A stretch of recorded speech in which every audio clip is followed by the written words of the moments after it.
Well, good evening, everyone, and welcome to CSC Challenger Series Division 2 on Wednesday nights. I'm Sean Green, your play-by-play commentator, and I'm joined by young Dirachi, Mr. Nick DeShera. Nick, I'm going to be honest with you, bud. I think it's best that we discuss the elephant in the room right off the bat. It's a very I bittersweet am affair. I am wearing my Boom Goes Dynamite jersey, and it is because we broke the record for the most 9 marks on Monday, but also because we have the number 1 and number 2 ranked in 9 marks in Division 2 playing tonight. And with Kris Grimal and Mark Rowe stepping up to the Aki this evening, we're going to be seeing a lot of fireworks as I anticipate this is going to be one of the best Division 2 matches we have covered so far. I agree wholeheartedly. And when I was mentioning number 1 and number 2 in 9 marks, number 1's Kris Grimal.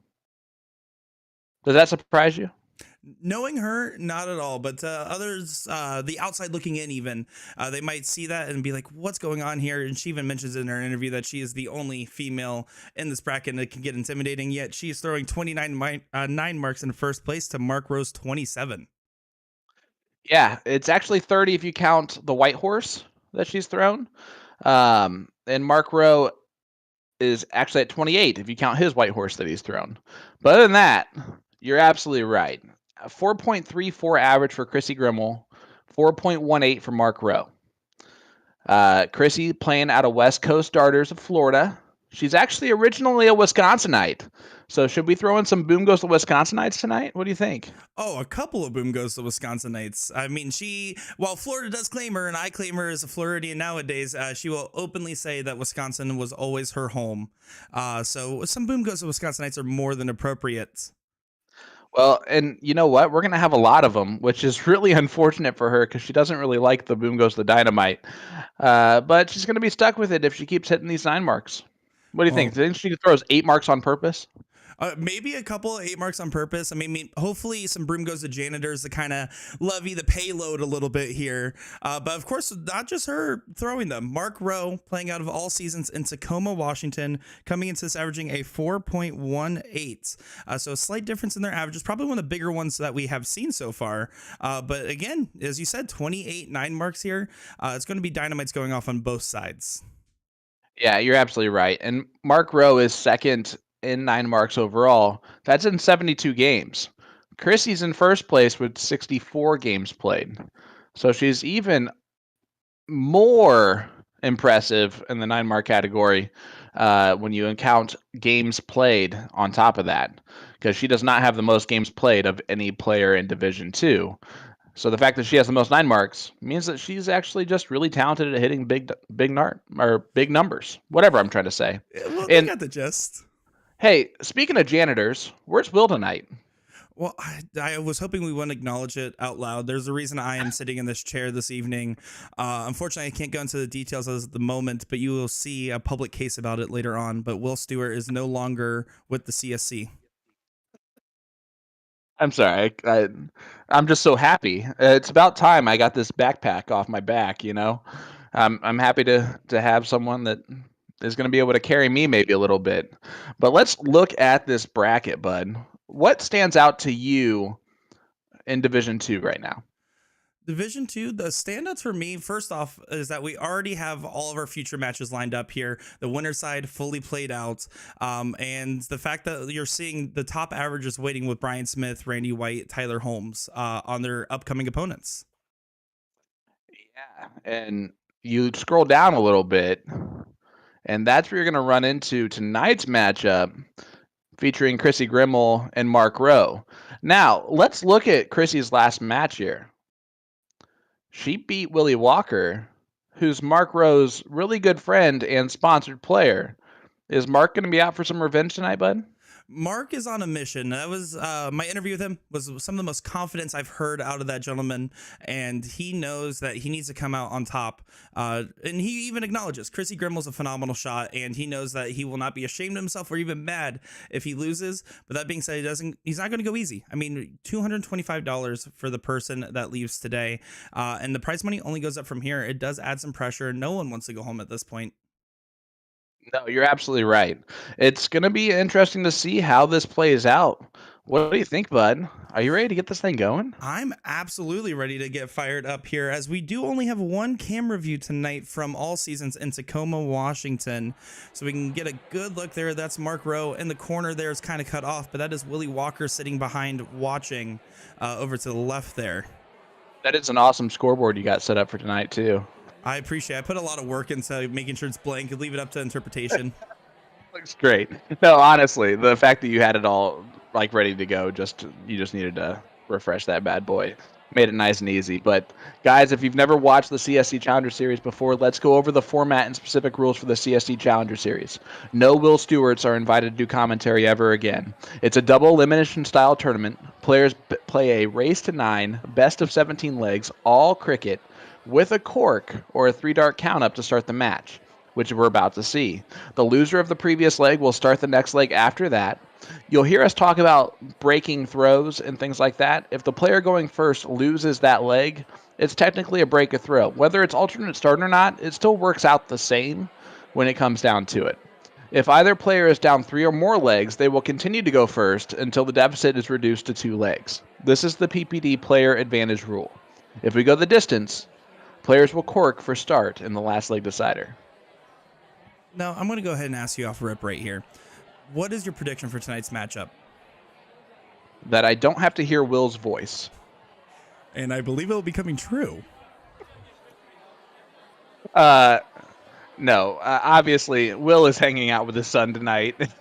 we went as far as I think we possibly go with that overall. But he will be back next week. We decided to give him a little break. The young buck is going to step in here and do a fantastic job this evening. And honestly, I'm excited for it. We do hope that Will has a fantastic night with his son.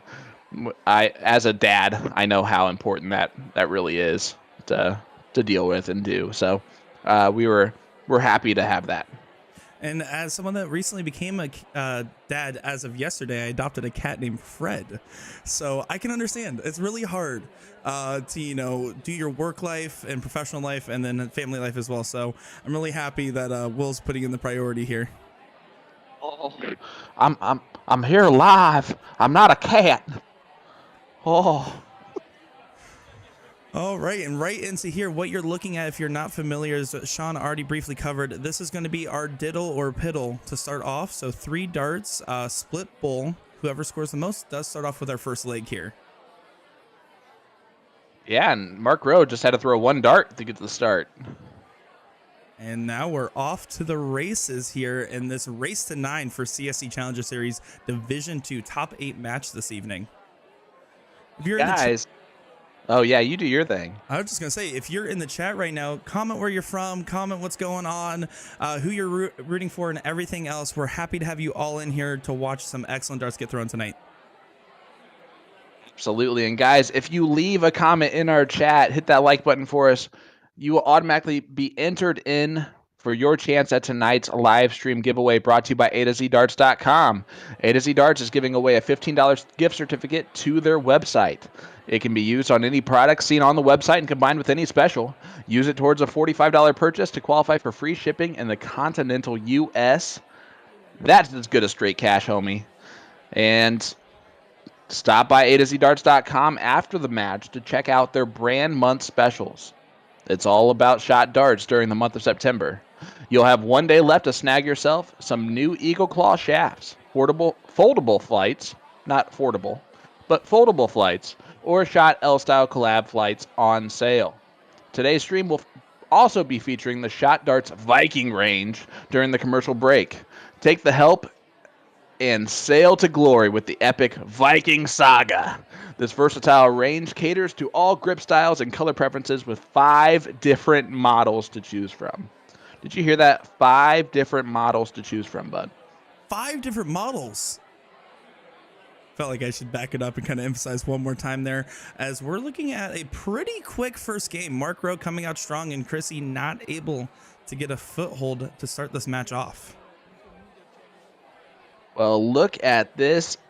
People in the chat, 9-7 Chrissy, 9-7 Kris. I've actually seen more 9-7 Kris than anything else. What is your score prediction for tonight, bud? I think 9-7 is pretty on the nose. It's going to be hard to kind of see this going one-sided, one way or the other. Personally, Chrissy Grimal is someone that has that constant drive when she throws. It doesn't matter if she's down 10 legs. It doesn't matter what's going on. She will constantly keep persevering, and I'm going to say that gives her the edge this evening at 9-7. I'm going to be honest with you, but if she's down 10 legs, she's lost. I didn't analyze the data properly, but the general gist was just about there. I know it's your first. You got a first timer here, but yeah, they only play a race to 9. So if she ends up down 10 legs, it's over. You know, you're bringing up a great point. I still disagree. Fair enough. Mark Rowe here trying to get those 18s shut down and moved along with, but Chrissy's going to get another swing at him as after a first 2 not so great rounds, all of a sudden kind of edging the way back into this leg. Well, that's what Kris can do. You mentioned it. She is very scrappy. She won't give up in a leg. She's not going to sit there and get down on being behind. She'll keep fighting in every single leg. Mark will have to earn all 9 legs tonight if he wants to become victorious. That being said, early on, he looks up to the task. And up to the task, I mean, he is driven. He talks about in his interview right now what he wants to be doing is getting that emotion, getting that drive, and getting that confidence back. And so we're going to see some celebrations maybe out of him and trying to keep his adrenaline up this evening. One tell to look for with Chrissy Grimal is if she starts rocking forward on that third dart and kind of walking it in there, she's feeling pretty darn good. But right now, Mark Rowe's going to be feeling pretty darn good. Got 1 bowl away from taking a 1-0 lead. And that's exactly what you need to do. When you're playing a long format match, it's about getting those few legs, starting off by holding your throw. If you hold your throw, you win the diddle, you're going to be looking pretty good.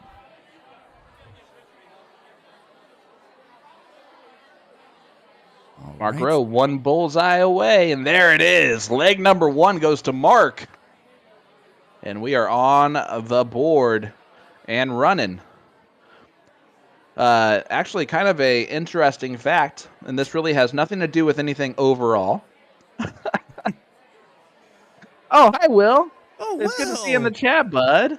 Man, I was so worried. Someone started this hashtag, Will got fired, and I was so concerned.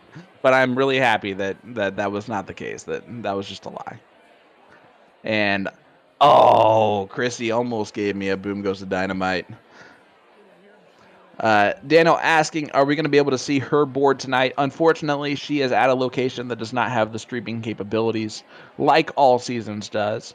There is a main location in Florida where we tend to stream out of, Skybox Tavern. That is outside of Chrissy's area by about 2 hours. So we wouldn't make her drive all that way just for that.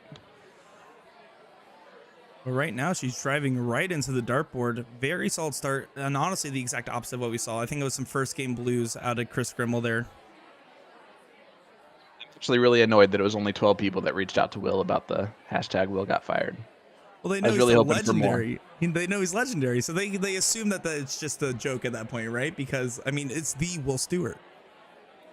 So, I hope not. I hope they thought it was real serious. They're like, yeah, we get it. Backpack. We understand. Oh, well, it's okay. You're stuck with the fanny pack tonight with me. Hey, those are necessary in society. I'm going to have to ask, do you own a fanny pack? I do not.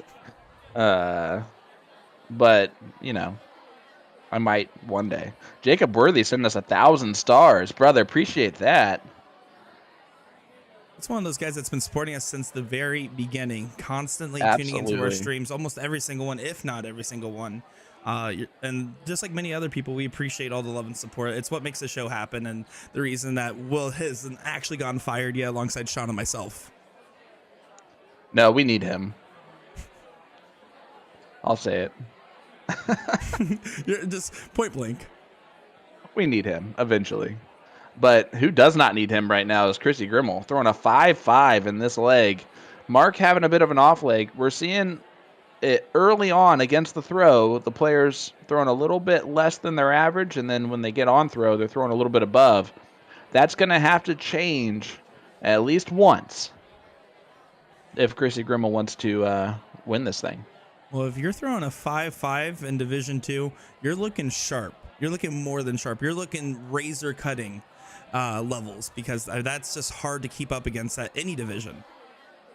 Buddy, you ain't a woofin'. Telling you that right now. Oh yeah, that's 1960s rural Oklahoma slang for you're not kidding. Oh, I'm learning. I'm learning new things. Well, we are starting to read The Outsiders in class, so my favorite novel to teach the kids. And I ain't a woofin'. That you are not, and neither is Chrissy. Oh.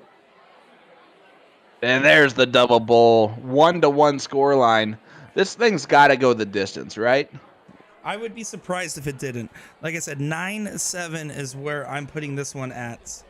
But it's going to be a long affair. That's not going to be some quick pan fire games. It's going to be a lot of long drawn out battles. I mean, Mark Rowe has to make up for that difference of that 0.2 in their MPRs.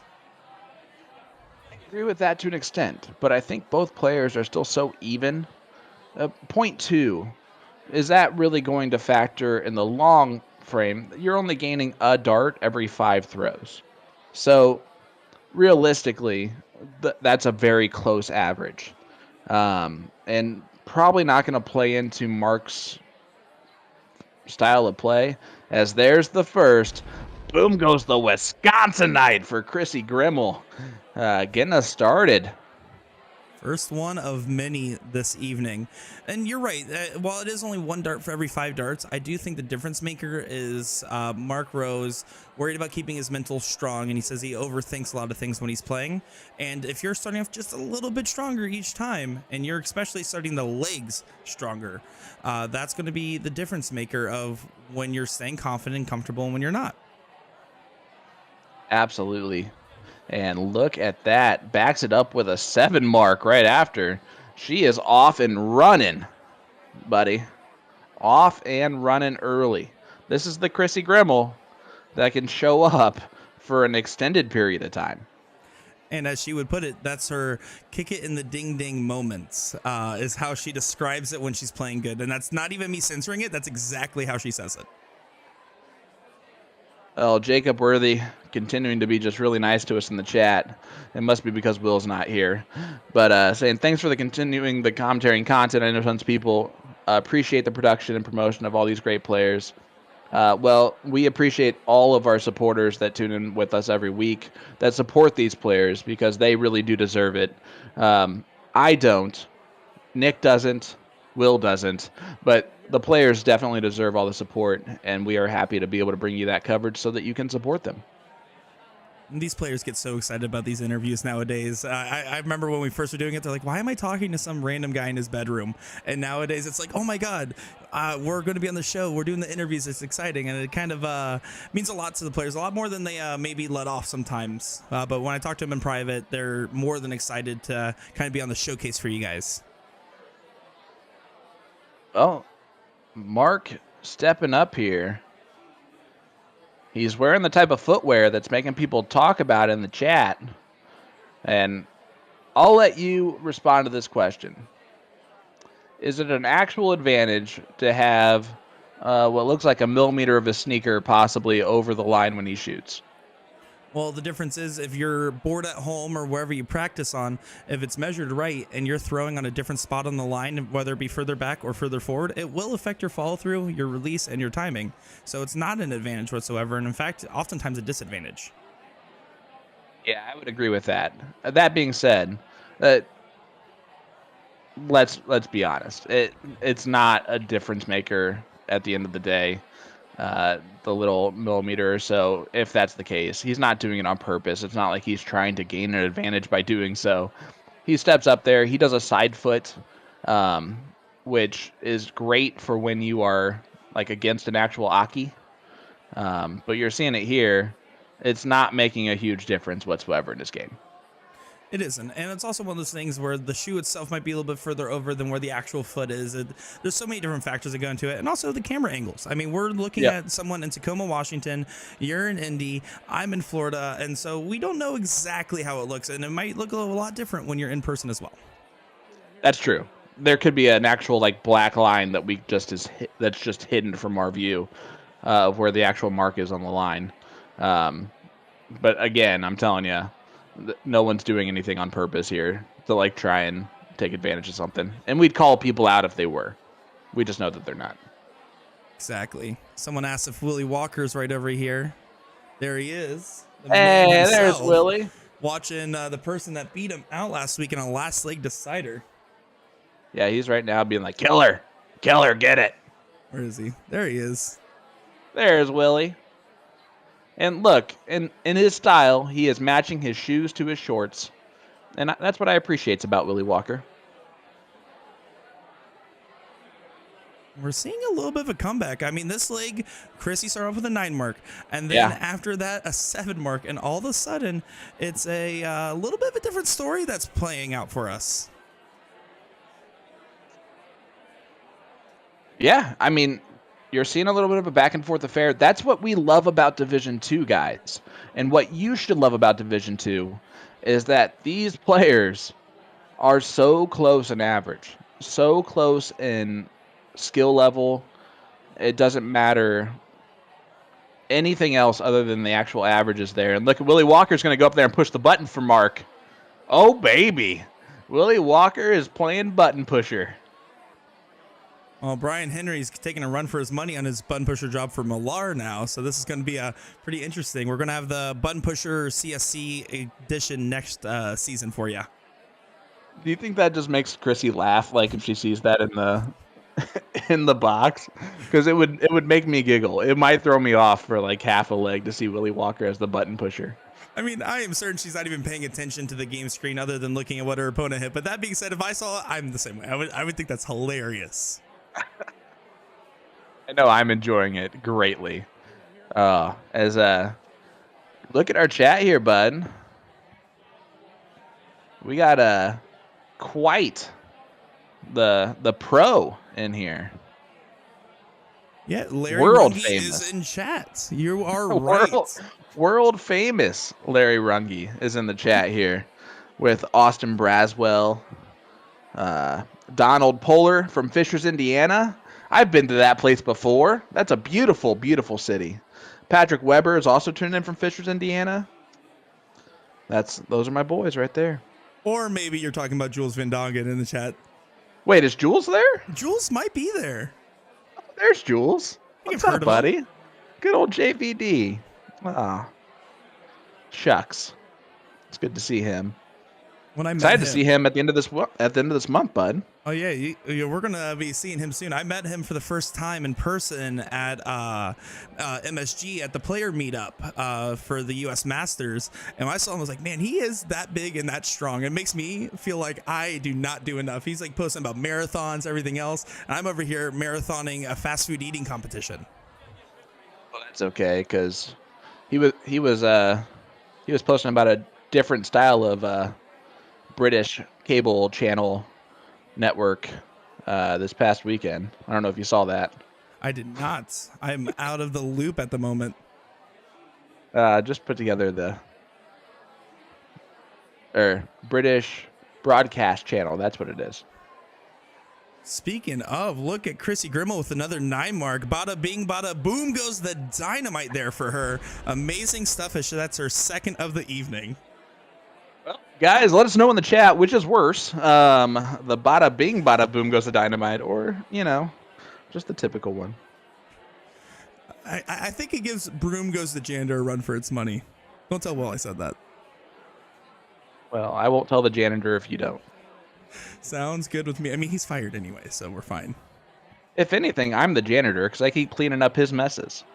And mine. There's Jules. He's having some fun in there now. Oh, boy. Guys, Mark Rowe's a little bit behind in this leg. Chrissy trying to make this a 2-2 scoreline. And again, you're seeing it chalk with the throw, which we'll see a lot of the times. Brandon Neal. We'll see that a lot of the times, but not every time. So far, we're seeing this not only being chalk, but also being chalk on the players, kind of. It's easy a double 15 from Chrissy Grimal. Fancy. where they're actually averaging above their average with the throw, and then against the throw, not quite averaging their average. It is a factor you see all the time. And also the other thing is a lot of times people play up their game when they know that other people are watching, when they know there's a stream behind it, and that they are going to be rewatching it themselves. It tends to bring out the best in players more often than the worst, unless you're me on the Siege. Well, at least you won one leg. And that'll do it for Chrissy Grimal. Takes it 2-2 scoreline as Willie Walker steps up to the board to push those buttons for Mark Rowe yet again. He just wants to show off his shorts and shoes combination, I'm telling you.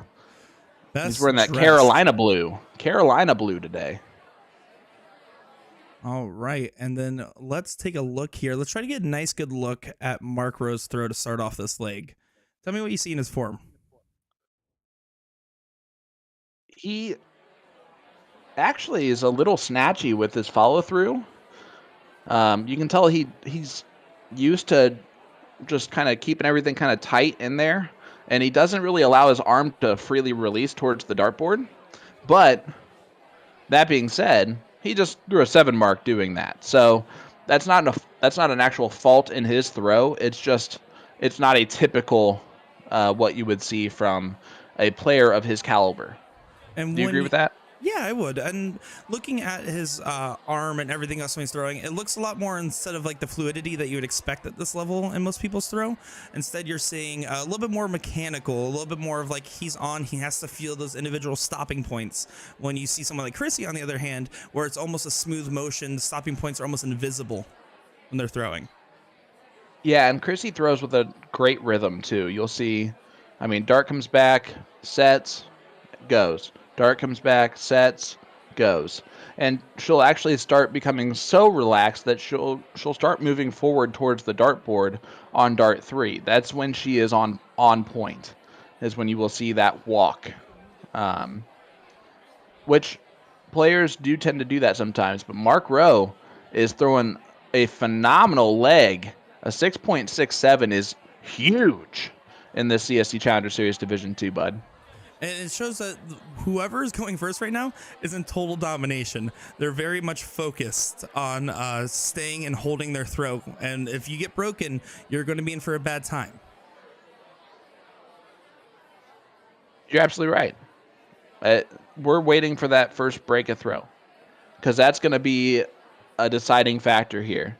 So far, we've seen both Division 2 players be able to throw very well on their own throw, which, to be honest with you, favors both players, because the last leg decider is whoever gets the diddle to start.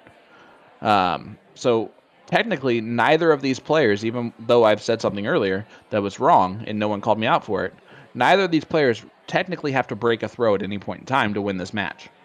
Right, because there is that diddle at the very end. It is impactful if you're used to alternating throw, and all of a sudden at the very end you have to diddle, you have to throw at different segments to make sure you guarantee that point amount.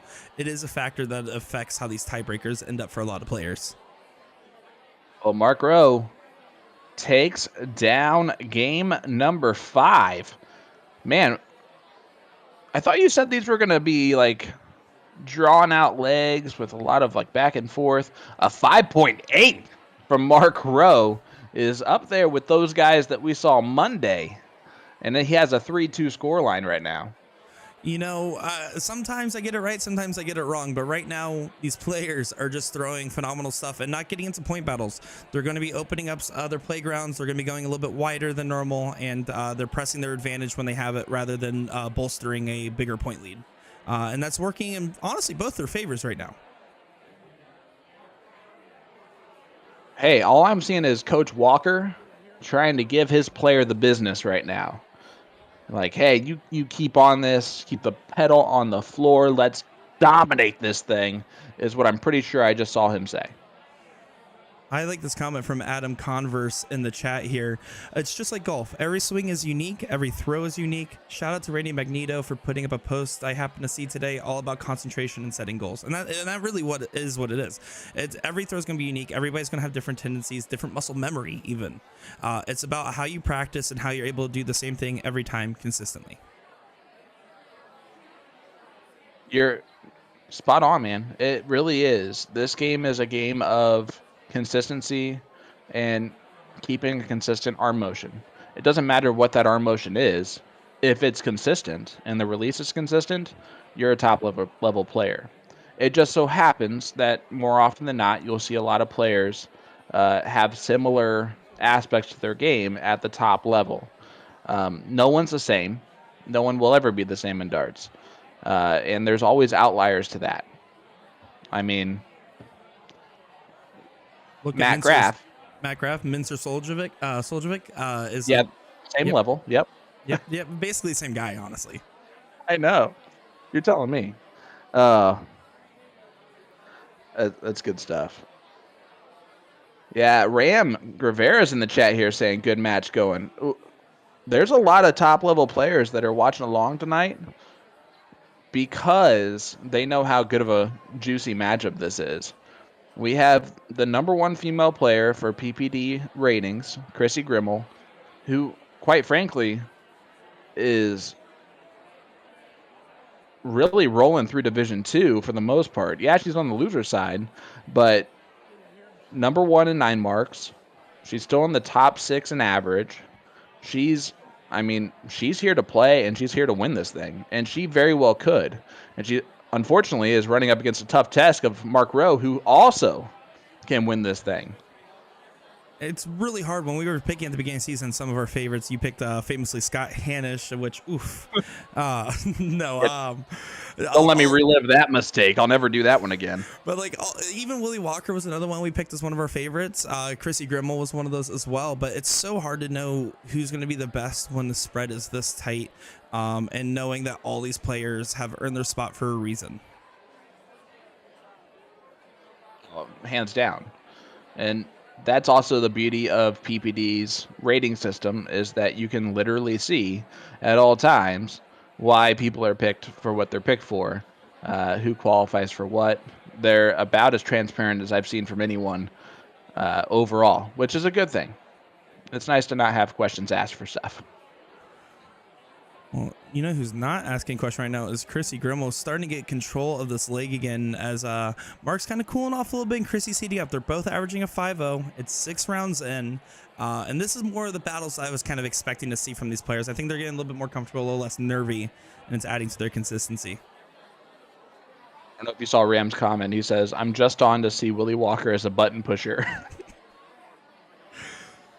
Oh, no. Oh, boy. This is going to get great. Oh, poor Willie Walker, the most interviewed player in the CSC history. He still holds that record for the just so everyone knows. Well, then we'll have to get him on for an interview for button pushing. Just let him know. We should have interviewed him separately tonight. That's Nick's fault. He apologizes. He should have interviewed the button pusher as well, just to get his, behind the scenes look. Maybe we'll have that for you for next week. And honestly, it's a lack of foresight from me. I mean, I just figured the Willie Walker of CSC notoriety or the Wally Walters of Mike Maloney's notoriety. I didn't know he was going to be pushing buttons, and now we're here, and that's really the content we came to see. It is. We're going to see a great match, but we're also going to get some great content. And if it's the stride and gait of Willie Walker, then we're all for it. He makes those hey dudes look great. Speaking of which, tonight's stream is sponsored by no, it's not. A to Z darts.com. If you leave a comment in our chat, hit that like button for us. You are automatically entered for your chance to win tonight's giveaway, which is a $15 gift certificate to A to Z darts.com. It is good for any purchase on their website. It can be combined with any special. And if you spend $45 or more, you qualify for free shipping. It's that easy, guys. Just leave a comment or chat. Let us know where you're tuning in from, who you got in this one, how many 9 marks are we going to see tonight. So far. But I think that's going to get a lot bigger and better as this match goes on. This is #1 and #2 in 9 marks for Division 2 of the CSC Challenger Series, doing battle here on this dartboard. And battling they are. I mean, we're at round 10. We're halfway through this individual leg, 600 to 572 points, and making a stand at the 16s Mark Rowe is. But Chrissy does shut him down here. Hits a And wonderful bye-bye, Miss American Pie, to all those wedges. I know that song, for the record. Yeah, you're an old soul. I understand. Oh, thank you. Who sings it? Don McLean. Oh, dear Lord. That's Don't Worry, Be Happy. And yes, I actually did know that. That was really good. That was impressive. Mr. Guthrie sings that song. But Chrissy Grimal, went for the double bull. No outshot for Mark Rowe here, though, so she will get another attempt at it, but it might not be a good, pretty board situation at that point. William Vollmer, good old Billiam, says, Nick DeShera and Sean Green, that was a dirty way to do Will Stewart at the beginning of the show, but I like it. LOL, good job. And that's what we're here for. That's the type of stuff we're here for. That's why we like you, Mr. Vollmer. Yeah, thank you, and we appreciate it. It's a big chair to fill. But there we go. Speaking of big chairs to fill, another good win there from Chrissy Grimal, making it back to 3-3. Let's see who gets the lead here going into our break.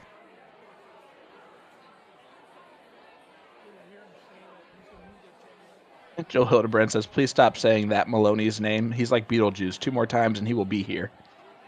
I've already seen him. Oh, look at Scott Hanish in there. Scott who? Yeah, exactly. Hanish? I think that's how you pronounce the last name. Scoot Hanish. Mark not finding the 20s on his opening throw, leaving Chrissy to basically have the throw this leg. She needs to get that close on the 20. Getting the lead before the break is always crucial because it takes a little while to warm up after sitting for about 5 to 7 minutes. Yeah, I mean, you're absolutely right. This is an important leg, and she opens as well to give it right back to Mark. And Mark's not going to re-gift that thing on back. He's going to make Chrissy pay for that open. He thought for sure he was behind early in this leg. It's a wake-up call. When you miss a big shot and they give it right back to you, it's now or never type situation because Chrissy's not the type to make that mistake twice.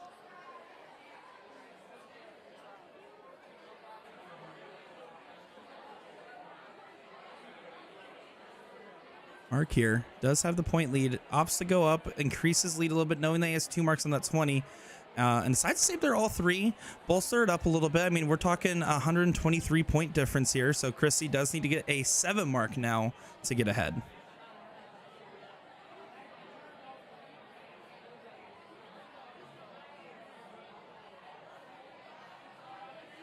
Oh, look at these starts from Chrissy.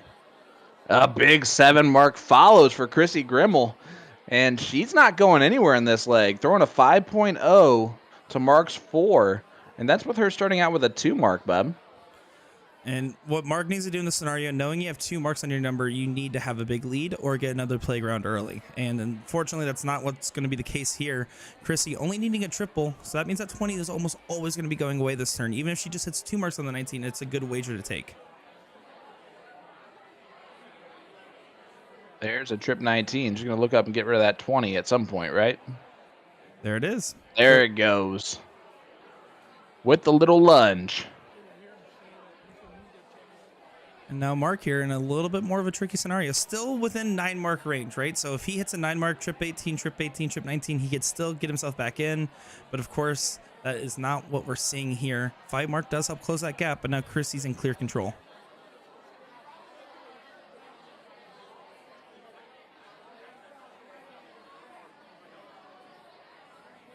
Chrissy's feeling comfortable on those 19s today as she has been surgical on them, hitting a triple almost every single attempt. She's staying right on them, too, and really putting a lot of pressure on Mark. She has the higher ground with the higher number, and she's using it to her advantage very brilliantly. when you're the higher average player, and I know that they're both very well versed in darts, they've been both playing for quite a while, but when you're the higher average player, you're going to extend out legs, you're going to get the point leads, you're going to make more mistakes for the other player because the pressure's on Mark Rowe to outperform her rather than the other way around.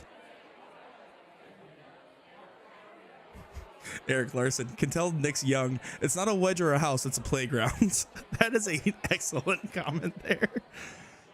Oh, that's great. That's Did you call it a playground earlier? I call them playgrounds all the time. That's my like go-to terminology. Yep. Yeah, that's Thermonuclear playgrounds even. Well, those probably have a lot of dynamite on them, as we see a 7 mark there from Mark Rowe. Trying to get back into it. Got the point lead back. But this is the first leg where we've seen the person going second in favor. She's going up to the 18s. Oh, she tried to get rid of them. I don't like that shot. If you hit the trip 19 in the first start, you can take that risk, right? But knowing that if a single doesn't help you at all there, it's a pointless single. Nick Yeast asking, is this winner side or loser side of the bracket? This is the loser side. The loser of this will be out of the CSC Challenger Series. As Mark's giving a little fire. I like it. He said he was going to, and he's fulfilling his promise. He wants to kind of just let it out, not be super quiet, not be anything. He actually said he appreciated Jeremiah Millar's post, and honestly took a lot from it, knowing that he wants to kind of let that energy out and use that adrenaline to his advantage rather than trying to keep it bottled up almost. Hey, you know what? I loved Jeremiah's post too, and what I loved the most about it is all the positivity that was posted publicly there. Apparently, I'm going to guess, got a couple of negative feedback things for it, which I don't really understand. He was never disrespectful. It was really just to hype up the crowd that was around him. And honestly, I wanted to be in that environment. You know what I'm saying? Like, that's how I know I like it, is because I wanted to be sitting behind Jeremiah, enjoying the darts with everyone else. Do you agree with that? Absolutely. And I mean, even Millar said it in our player chat after, when the good games got put in the chat and the good shooting from everybody was talked about. Boom goes the dynamite for Mark Rowe. What a time. But as like we were talking in the chat, he said, I mentioned that it was our most viewed stream that we had on Monday with him playing against Leonard Gates, and that they broke the record for 9 marks, and that helped. He even said like that's what I wanted to hear. That makes this feel a little bit better, because he really is not playing just for himself, but also he wanted everybody watching to have a good time. And they did. If you joined us on Monday, hopefully you agree with that it was quite a good time. I know the three of us, I mean, it's nights like that we're doing commentary where we realize just how lucky we are to have the jobs that we do. That we got to like get money to do something that we were going to do anyway. You just have to hear our voices alongside it. Sorry about that part. Well, it's funny that you say that, because my dad was like, he watched the stream back yesterday because he didn't watch it live, and he like called me. He's like, that match was amazing. It was really fun to watch. He's like, and I watched it on mute the whole time because the captions were on point. And I'm like, what? Wait a second. Hold on. You're missing a core component. He's like, yeah, you know, it's just a little bit easier. So that's my dad, everybody. But thanks for the love and support. The second best Dominic in darts. That is exactly right, now that I know that. Chrissy here getting the point lead a little bit further, and now to shut down the 15s here. Clinical there they go. Precision. Yeah, 99-point lead. Wait. Mm-hmm. Yep, 99-point lead. I'm just kidding. 1 point. Never know. That's true. As Mark's going to go right at the 16s. Needs to fill them up just to get close to that number. Not going to do so. So Chrissy has free reign here to maybe point the 19s first start, which she might do before heading over to the 16s. There she goes. Playing nice and safe, knowing that getting the leg secured is more important than trying to finish it early. And that's really what it is. Sometimes we get overzealous in our confidence when we're at the line. We go for shots that we shouldn't be going for, because at this point, a couple extra points, even if it may be frustrating for the other guy, is really always a correct decision. And even There's throw trip 16s there. Gets him a little bit closer, but Chrissy extending the lead is all she's doing. Now up 50. Big celebration there from Mark Rowe. A little whoop-ah, try to get it loose, whatever it may be. I think that was an exasperated, maybe like, I'm going to throw the dart into the ceiling type of move. You ever done that one? I have seen it happen plenty of times. I am not a dart thrower to the ceiling type guy. I try to treat him with respect, but I think he's also just trying to get some of that frustration out. He's trying to do whatever he can do. When you're playing a remote tournament at your home bar, you're kind of free to walk around a little bit more, step outside the box, as they say. Yeah, absolutely. The box is not a real thing, by the way. As a single 16 there, doesn't get quite the point lead. He was frustrated after that first start because it registered a single 11, and there's no way that he was 2 wedges up on the 16 there on the first start. So that had to hit a wire and kick up into it, which you know that it probably didn't actually hit the 16. It probably hit a wire and did that, but it still leaves a sour taste in your mouth as a player to see it register something ridiculous, you know? The famous question marks, I understand all too well, especially when you know you threw that dart well, and with players of these caliber, they don't miss like that. It's unfortunately just one of the things that comes with the game of soft tip.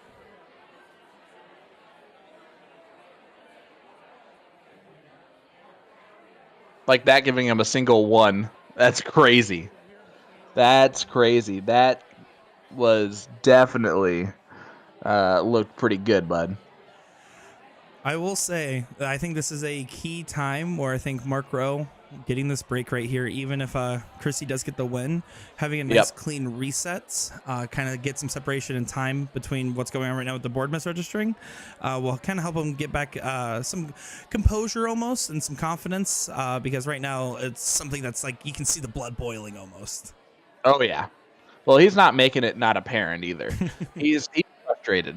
The hard luck that he the company that he owns with his wife, he's having some hard luck on this dartboard currently. As Chrissy does take out that leg, takes advantage of the breaks, so to speak, in that leg, and breaks the throw, takes a 4-3 lead. That being said, Mark still does not have to break Kris at any point in time to win this match. If this continues on this streak with Mark going first next, he still can get to 8-8 and have that tie break. But woo, they are throwing some fire darts early, bud. We're seeing them both above their average for every winning legs thus far. And I expect to see a lot more of it, as neither one wants to go home finishing top 8. These people are looking for first and nothing else. Oh, absolutely. They don't. I mean, they care about this match because it leads to the next match, but both these 2 players really want that top prize, $2,500 to first place. Aaron Ham right now sitting in the best spot to do so.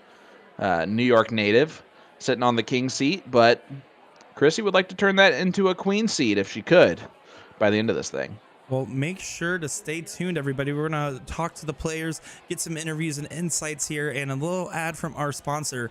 But the queen seat or the king seat, any of the seats might be taken, because I'm on the edge of my own right now, and we're going to find out the rest after this break. Stay tuned, guys. Don't go anywhere.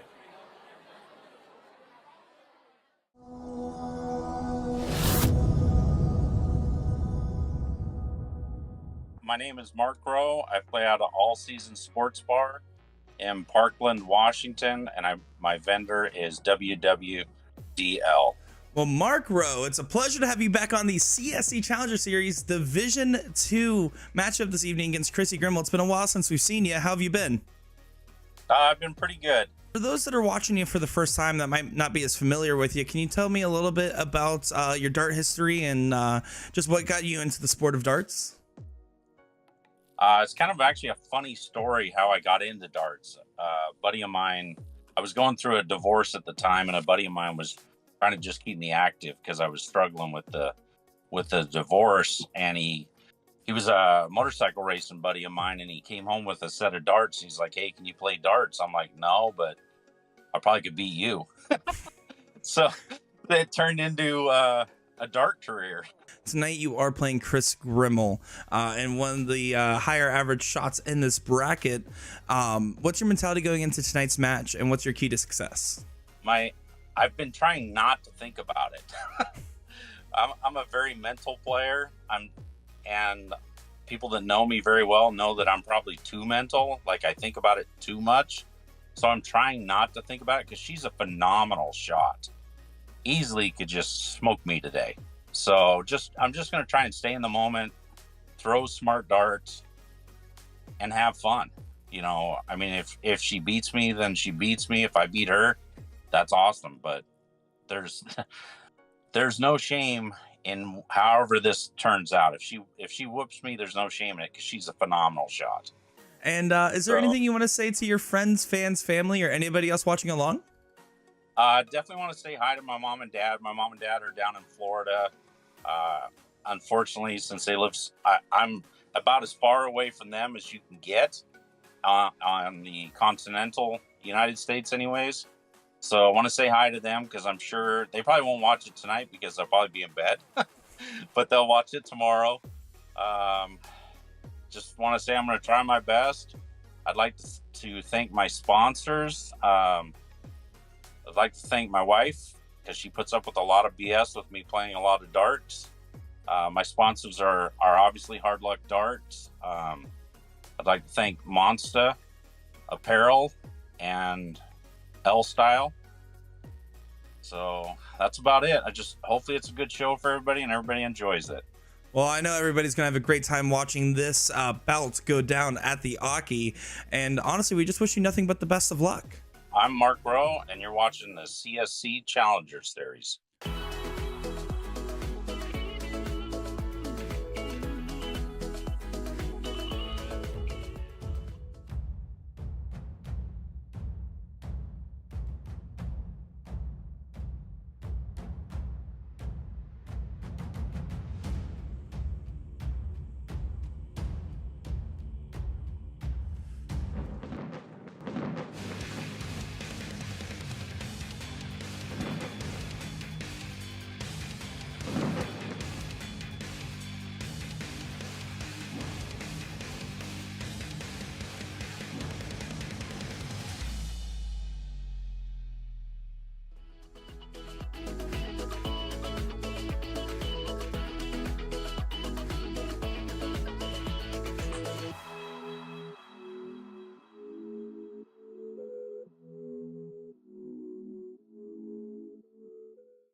I am Kris Grimal. I play out of Bradenton, Florida, and Last Call.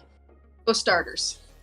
Well, Kris Grimal, welcome to the CSC Challenger Series. Finally getting you on the mic for an interview here. Long time coming, and I've been looking forward to it. How have you been? I've been fantastic. Well, it's fantastic to have you on here. And so for a lot of people that are just seeing your face for the first time, can you give me a little bit of background on your dart history and kind of how you got into the game of darts? Actually, it was my sister, Lori.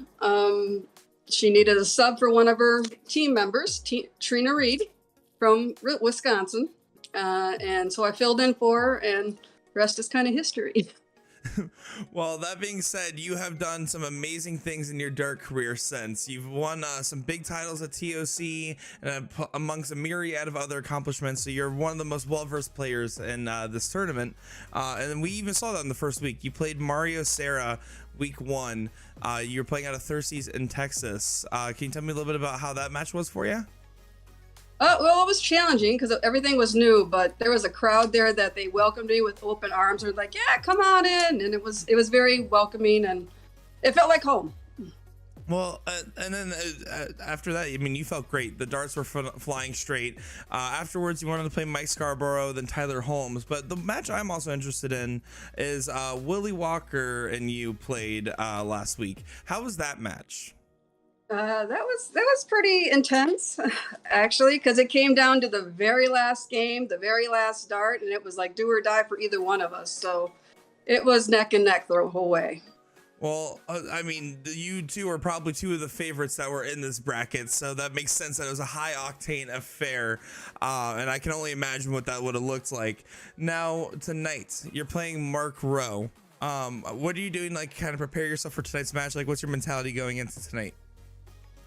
I'm not gonna lie, I'm kind of nervous. You know, it's always weird being the only girl up in this area, so it's, you know, sometimes it's nerve-wracking and your head can get away with you if you don't keep it in check. Well, that being said, you being the only girl in a big bracket has never stopped you before, and I don't think it'll stop you again. That being said, is there anything you want to say to your friends, fans, family, or anybody else that'll be watching the broadcast tonight? I appreciate all your support and all your words of encouragement. It's much appreciated and much loved. Well, much love to you as well, Kris Grimal. We're really excited to see you step up to the Aki tonight on the CSC Challenger Series against Mark Rowe, and nothing but the best of luck to you, my friend. This is Kris Grimal, and you are watching the CSC Challenge Series.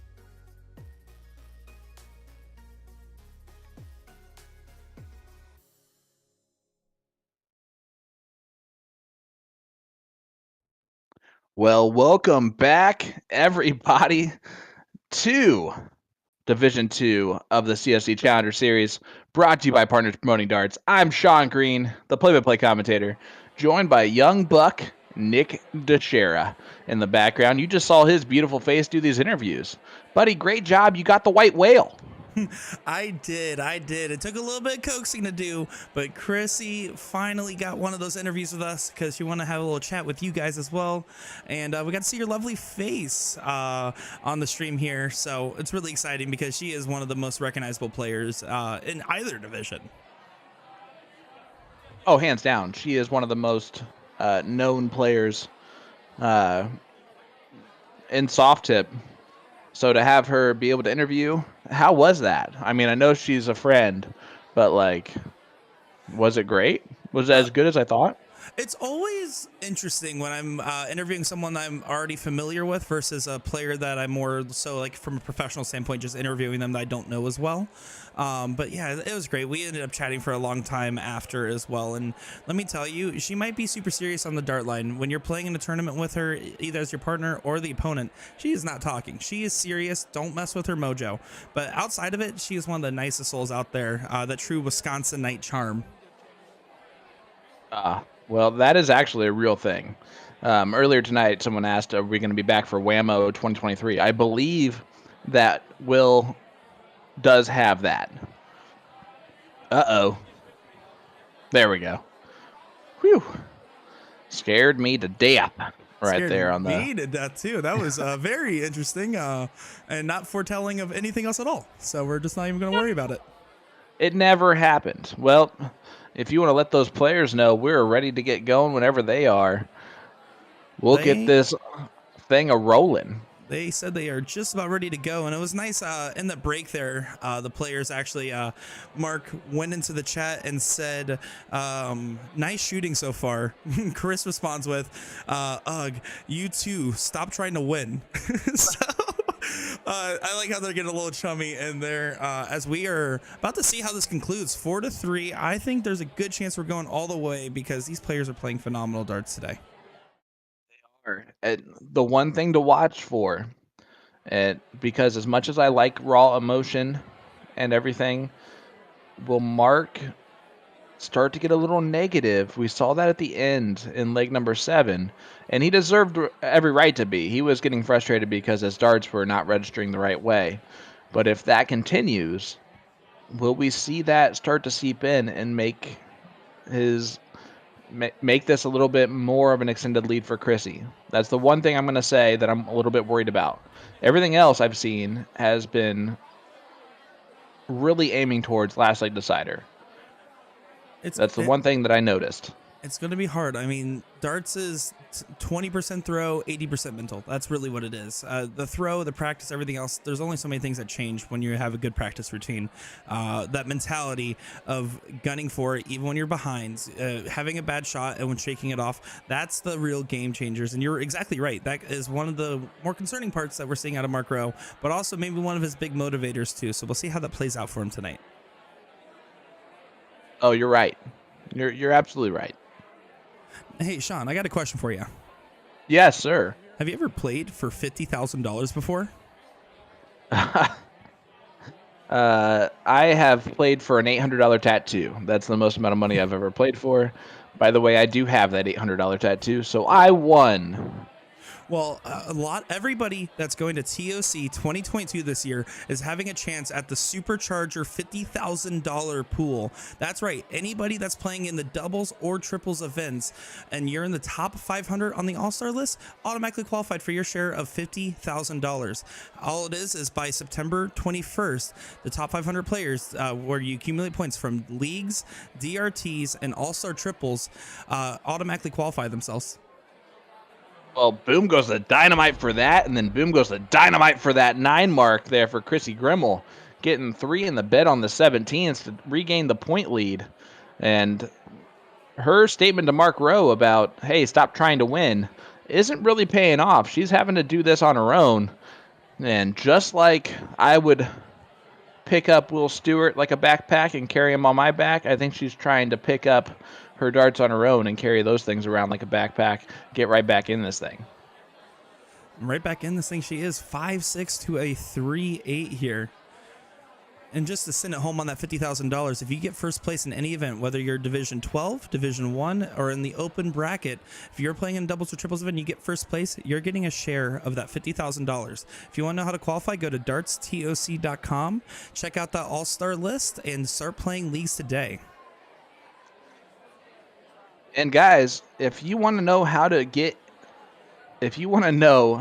become eligible to play in major PPD events like the CSC Challenger Series and TOC, players become eligible for those by playing in PPD leagues and daily remote tournaments, or DRTs. Leagues are starting daily, so get involved by going to dartstoc.com and checking out the map. The map will show any location with G3 boards within the PPD system. They're always accepting new members, so if you're not seeing anything in your area, have your vendor contact them on the website. From there, players can sign up for leagues on the website. It doesn't take a ridiculous amount of games to be eligible either. Consistently playing 1 league a week will keep a player eligible for this event in the future. Boom goes the Wisconsinite for Chrissy Grimal. Again, go to dartstoc.com to get signed up today. Oh boy, will I. Now, how many leagues are you playing right now? I'm going to go Darts TOC and sign myself up for one. I actually, with my work schedule, it's a little hard for me to consistently play, although I do sub in every now and again. I always want to keep those points qualified, but unfortunately, much like yourself, we are working all the fun tournaments for TOC usually, so we don't get too many opportunities to play in them ourselves. Look at that 6.00 average for Chrissy Grimal. It doesn't care. I don't care who's button pushing for you. That's fantastic right there. Gives herself a 5-3 lead now. Now Mark Rowe does have to break her throw at least once. And it really comes down to starting strong, because Chrissy will stay strong. If you start strong, you give yourself that early advantage, shorten the length of the legs. That's going to be the key to getting back into it. It's a 2-leg difference. And now all of a sudden, it's not just holding your throw. Correct. Now you do have to break the throw at least one time. Do you see Steve's comment in there? Does your vendor have to be a PPD member to play a DRT? That it does. You have to be part of the PPD network, just because DRTs are run by PPD, but you can play it out of your home bar. You select whatever bar in that PPD network from your vendor, and you get to play a daily remote tournament from the comfort of your own bar that you play at all the time. Hey, man, I'm just letting you know, just think about this.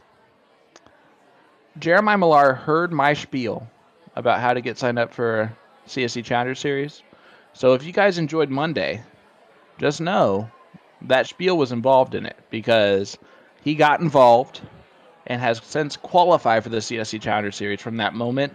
And now here he is in Division 1 of the CSC Challenger Series, just went 9-7 up against the best of the best, Leonard Gates. And he's winning over $1,000 just right now. Worst he can get is 5th, 6th, and he's still winning over $1,000 for 5th, 6th. There is money to be made in these tournaments. I mean, you have those monthly all-star triples. First place team gets like about almost $900, usually 600 to 900, somewhere in that range. And there's always money between the DRTs. I played one on my birthday, full bracket. Lost to Kelly Mears, 2 out. Doesn't matter. Don't want to talk about that. But there's always money to be made when you're playing in the TOC. You know what is the worst thing about when we met at that blind draw way back when? Is that I still have to live with on a daily basis is that you beat me in the first round. You know, I understand how that's a hard pill to swallow, but just think about when I was warming up at the Siege and you beat me a couple of legs there. So we'll call it even on the total match score between us. Well, let's call this even. Boom goes the dynamite Chrissy Grimal, her second of the leg. Well, no, first of this leg, I think. Maybe second of the leg. I don't know anymore. So one of the interesting things here, and I'm curious your opinion on this, we were expecting to see a good amount of Boom Goes to Dynamites, and we've seen 6 so far, 5 of which from Chrissy. Is that surprising to you? Absolutely it is. I would expect more out of Mark, and I think there will be more to come from Mark. We're seeing the best of Chrissy Grimal right now. Just through a 6.0. She's throwing a 6.0 in this leg. She can average a 6+ over an extended period of time, but her average is a 4.36 in this CSC Challenger Series for a reason. She's going to have to come back to earth at some point. When she does, Mark's going to have to be ready to take advantage because he can also average around a 5.5 for multiple legs at a time. I think that we're going to see some runs here. I'm going to be honest with you. I think right now we're in a Chrissy run, but I would not be shocked to see that change. And it's one of those things, I mean, you're talking momentum. You're talking if you're feeling good, you're going to keep feeling good for a while until there's a big momentum shift. And that's exactly what it is. You get that opportunity, you run with it. And you can't say anything except Chrissy is sprinting right now. Yeah, she 6.17. You kidding me? Get out of here with that number. That's insane. We are in leg number 9, and she's throwing a 6.17 now. She's throwing her best now. Now she decides to do this. As she says, she's a little bit of a slow starter sometimes, but once she gets that look in her eye, once there's blood in the water, she is swimming up and biting at the opponent because there's no stopping Chrissy when she's like that unless you're just plain out shooting her. Oh, look at that. 7 mark for Mark Rowe. And now he took a 1-point lead, still way down on wedges. And Kris is going to look and take a stab at the 15s on dart number 3. Not going to hit it. Only a 3 mark there. If Mark throws in a 9, he's right back in this. And it was very interesting how she did that because she only needed 2 marks close at 15. After getting that single 19-point lead, she can safely close knowing that she has the point lead and 3 numbers. And that's the difference is he doesn't have enough darts in hand. So I think that was a little bit of a strategic error, but something that she thankfully didn't get punished for too much in her case. There's the trip 19-point lead, and there go the 15s. So she does get it taken care of, which is nice to see. Mark, though, does not like seeing any of this. He is already down 5-3, and he's about to be broken for the 3rd time on his throw unless something crazy happens. Something crazy does need to happen for him there. Unfortunately, getting 3 bowls, was looking to get at least 4 to give himself an outside chance here. Chrissy looking to probably just, does expand that point lead, play a little bit safe, but she's going looking to shut it down, keep it going, keep those next legs running. There's no time for pushing buttons. I see what you did there. That was good. Mark Rowe. Still a lot of work left to do, but he can get the point lead. Not anymore. Yeah, these bounce outs are starting to become pretty brutal for him. But Chrissy, man, she has now officially won 4 legs in a row. 3 against the throw. As Willie Walker has been pushing some losing leg buttons here the past couple. Kind of surprising. Well, one of those things I want to mention while we're talking about button pushing is Jeremiah, good night, buddy. Sorry. no, you're good. Willie Walker and Mark Rowe have a great friendship between them, and it was unfortunately I didn't have enough time to play in the full interview there, but on the match where we see a great 7 mark there from Mark Rowe.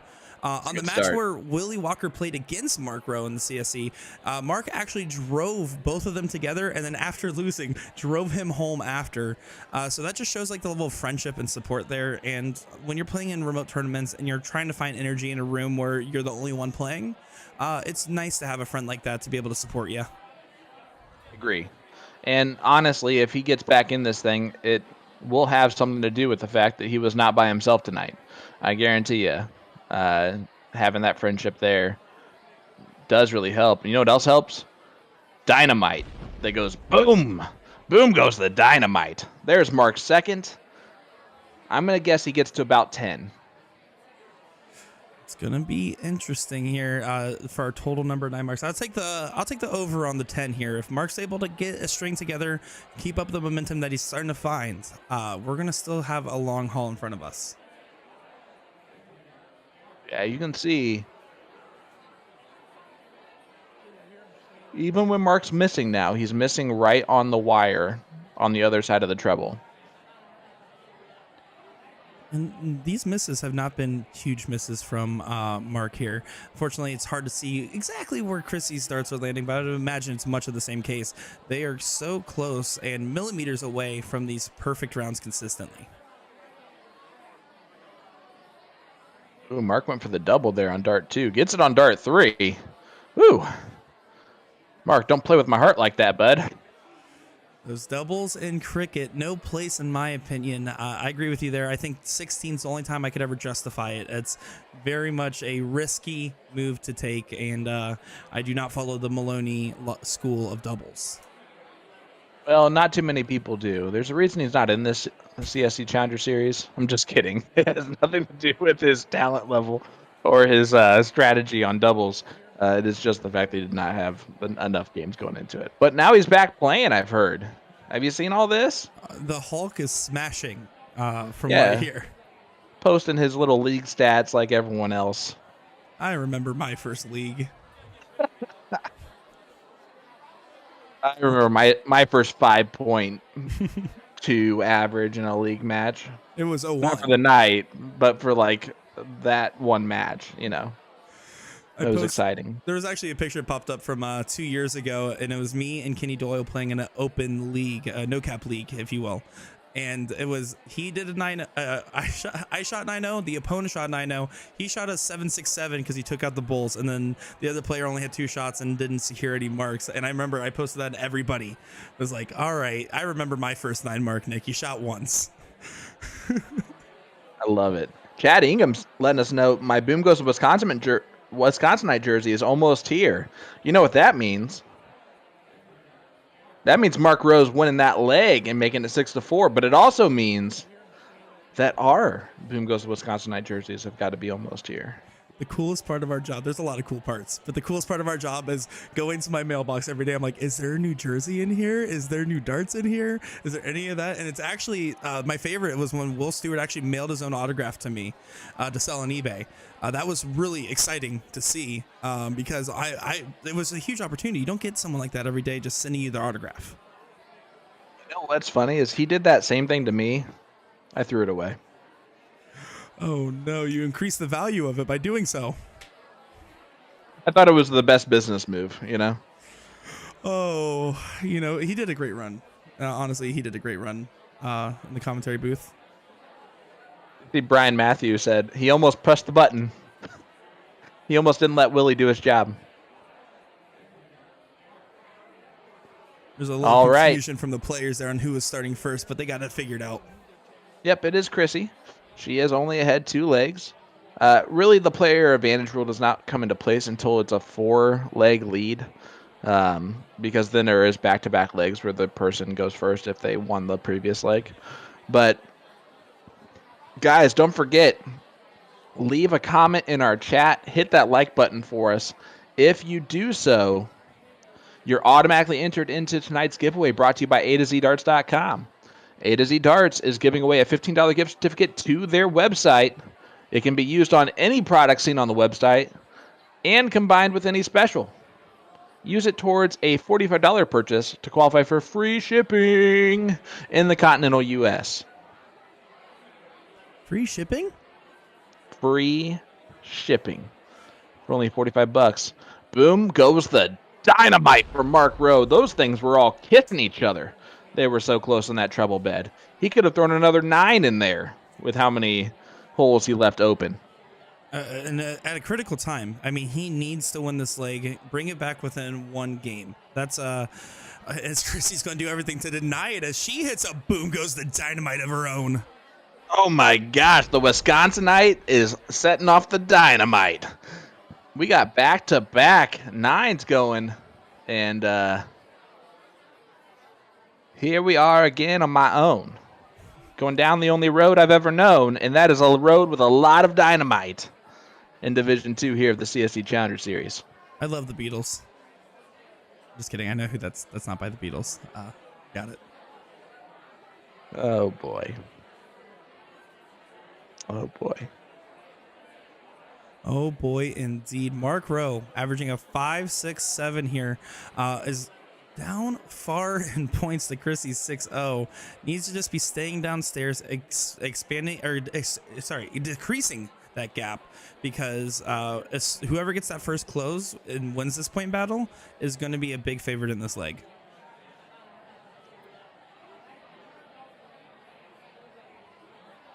Now, there's something I want to talk about here, and I'm going to really only acknowledge this once, because I do feel like You jump on that soapbox. Yeah, I'm going to jump on the soapbox. I'm going to go to the soapbox here for a minute. And just because I don't feel like it necessarily needs acknowledging, but I'm going to say it real quick. Chrissy Grimal, being the only female in Division 1 and 2 here, proves more than anything that so we get a huge Dynamite with a lot of emotion behind that, throwing a 6.2 right now. He told me to get off the soapbox. Yeah, he did. Kicked you right off of it. But Chrissy Grimal being one of the only females and the top performing female in the PPD, I think honestly shows that women have their place in darts, and that they can compete with guys just like the rest of them. That darts is not a gender specific game per se, more so about practice, talent, and determination. And she'll be the first to tell you that she is not afraid to go up and play whoever is at the other end. Oh my goodness, as we get another big celebration there from Mark Rowe. I don't want to be that dartboard right now because he is yelling at it like it's in trouble. But I told you, this is going to be a game of some swings, right? This is now starting to turn into a Mark Rowe swing. But Chrissy Grimal is just going to continue to throw in firepower. But you are 100% correct. The reason why I love this sport the most is because it is the most diverse top-level talent of any sport in any country around the world. It doesn't matter if you are in a wheelchair. It doesn't matter if you have one arm. It doesn't matter if you are black, white, brown, red, blue, yellow, pink. If your favorite color is rainbow. It doesn't matter if you are tall, short, a former professional athlete, a former college athlete, a bookworm, a nerd, a teacher. It does not matter what your profession is, what you do for a living, anything about you. Do you have hand-eye coordination, and can you consistently do a motion that gets a dart propelled to the dartboard in the same spot repeatedly? If you can, you're going to be a top-level player in darts. Nothing else matters. Exactly.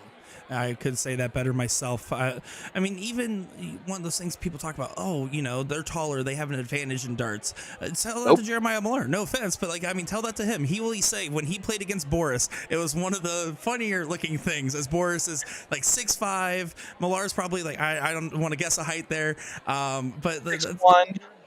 Yeah, 6'1.5". But that's what really comes down to is, do you have the drive? Right Look now, at that, bro! Oh my goodness, let the man run. We're not worthy of this leg, throwing a 6.11. This is leg number 11, buddy. And that's what's happening here. This is crazy. Mark Rowe is starting to really feel this, and I'm excited to see this happening because you know what that means? We might get a last leg decider. And I cannot wait for something like that. You know, we deserve it. With you too, yeah. Well, that part for the birds, but you know what I'm saying. How about the Boris Kirchmer Darren Webster match? Because Darren Webster's like 5'4", right? And Boris is all of 6'8", and all of 300+ pounds of pure muscle. He's intimidating to run into. I ran into him at a Vegas tournament years ago, and I saw and you knew. Chrissy got the point lead. Chrissy just got the point lead. Now it's probably for naught, but it does make Mark hit 2 marks here. Forcing a mistake at a time where it's crucial. Needs to stay disciplined.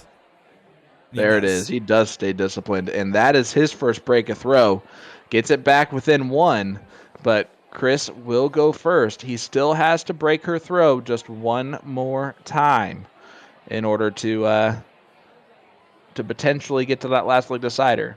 But he has to hold his throw the rest of the way too. And that has been a tough test with Chrissy winning 3 of those legs. I wouldn't feel great. I would feel terrified to be playing either one of these people right now because you can tell they don't want to go home. They got a lot. Not even that they have a lot to prove, but they want to anyways. They're going to go up there and they're going to show their best form right now at a time where it matters. Unless Chrissy's listening to me right now, then I jinxed her and I'm sorry. Well, Chrissy starts off with her worst start of the evening, a 1 mark after young Buck Nixera just said that she was going to have her best. Mark's going to take advantage of that, though. Look at this. Oh, only a 3. And he's not happy with it. Kind of gives a board a gesture there of like a, really? That's what you're going to do? Chrissy is going to be smart about it, though, and move down to the 19s. When you have the 20s like that, I see this all the time where people see that there's no points and they decide to close the 20s first. Why is that the wrong move, bud? It's the wrong move because it's still putting you going second in the leg. If you spend 2 darts and you don't get an open, it's going to put you behind. And there's no other way to say that. The only time you're ever going to close in a scenario like that is if you're a significantly lower average player than the person you're playing against and you're trying to shorten the game. Otherwise, you're going to get that point lead first before making an aggressive move like that. Well, Chrissy moved up to the 20s there to try and close them after getting the point lead. And I agree with you. You don't want to start chasing your opponent around the board. And you see that from a lot of newer players, a lot of players that haven't been playing for very often or for very long, as we don't see that very often from those players. Boom goes the dynamite for Mark Rowe. Gets 9 of them in there, and we're at 11. Woo! We are heating up quickly on those 9s, and that is what these 2 players can do.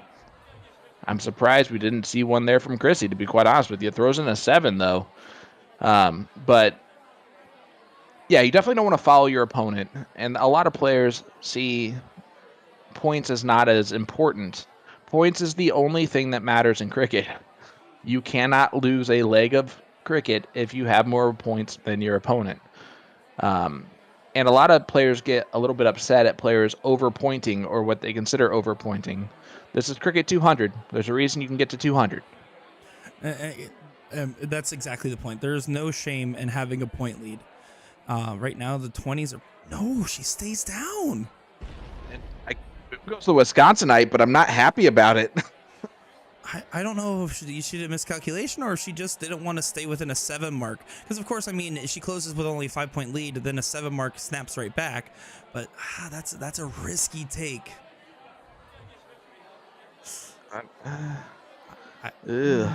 I'm with you here, Sean. I'm not sure how I feel about that one either.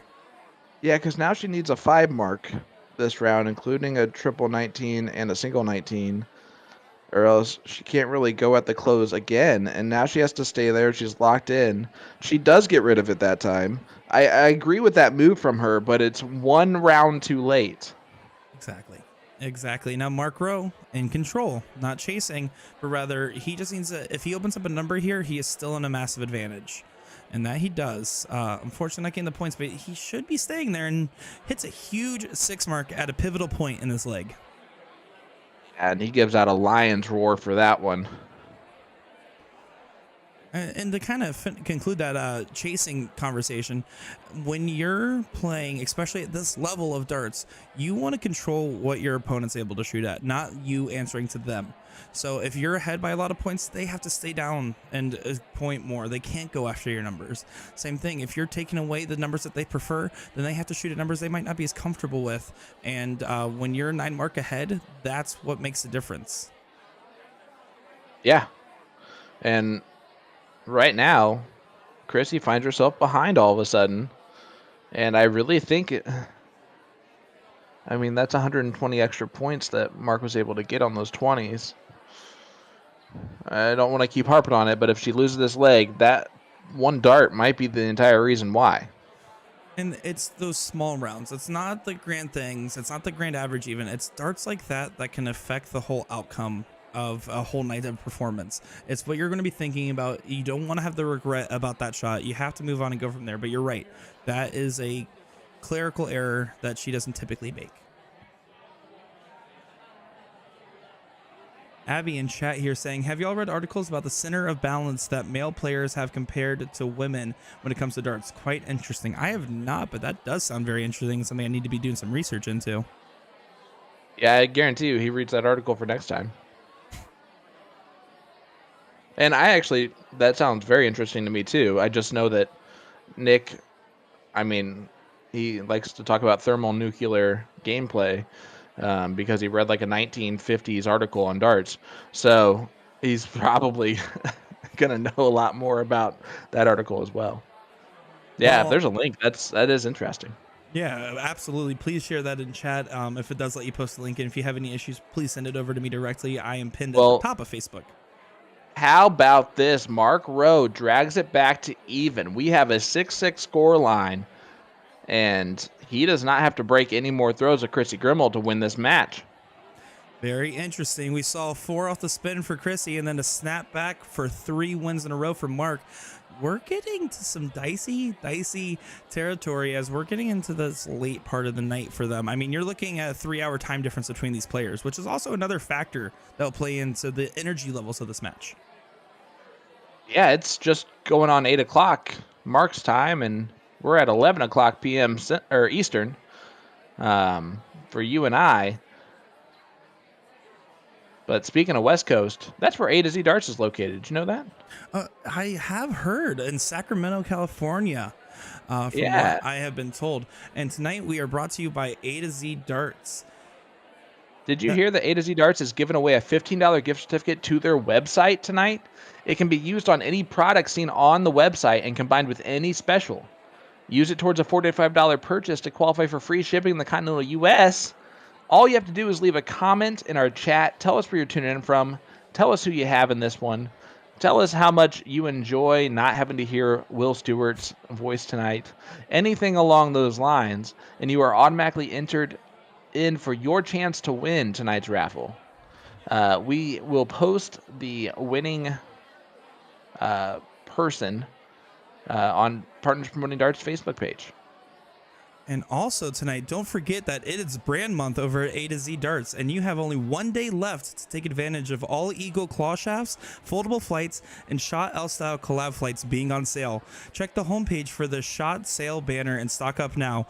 If you're in the market for a new barrel, A to Z featured the Shot Viking Raven tonight. The full Viking range is lets you relive the Viking Raiders epic saga. That's a-zdarts.com. I don't know why Will struggles with those. Those ad reads are a piece of cake. Well, especially when you do them at 2 times speed, like you just did. Exactly. You just showed off your reading skills to everyone. Really impressive. Thank you. I actually consider myself almost like a teacher of the language arts, as far as with my comprehension of such. Typically, Partners Promoting Darts Facebook page will inform the winner that they have won. Nick, you know more about that process than I do. Yeah, so whenever someone does win one of our giveaways, if you are curious, we do randomly select a comment from the USA and the Partners Throwing Darts Facebook page, and then have a randomizer select who wins between those two people. Once that person is decided, we forward that over to the PPD. They will reach out to the winner, and from there, once everything's accepted and everything's all cleared up and things are getting shipped, that's when it is publicly announced. That being said, the stream on Monday had so many comments. We had over 1,000 that actually broke the Facebook comment picker. So we had to wait for that to come back online, which is why there's a little lag from Mondays, but that's typically how that works. Yep, that'll get you 70% of the time. That'll get you every time. Life's a 50-50. Either it will or it won't. Was that your attempt at Forrest Gump? Yeah, why not? Will Stewart, please hurry back. Thanks, Jay Fouché. Appreciate it, buddy. I agree after that one. That was, wow.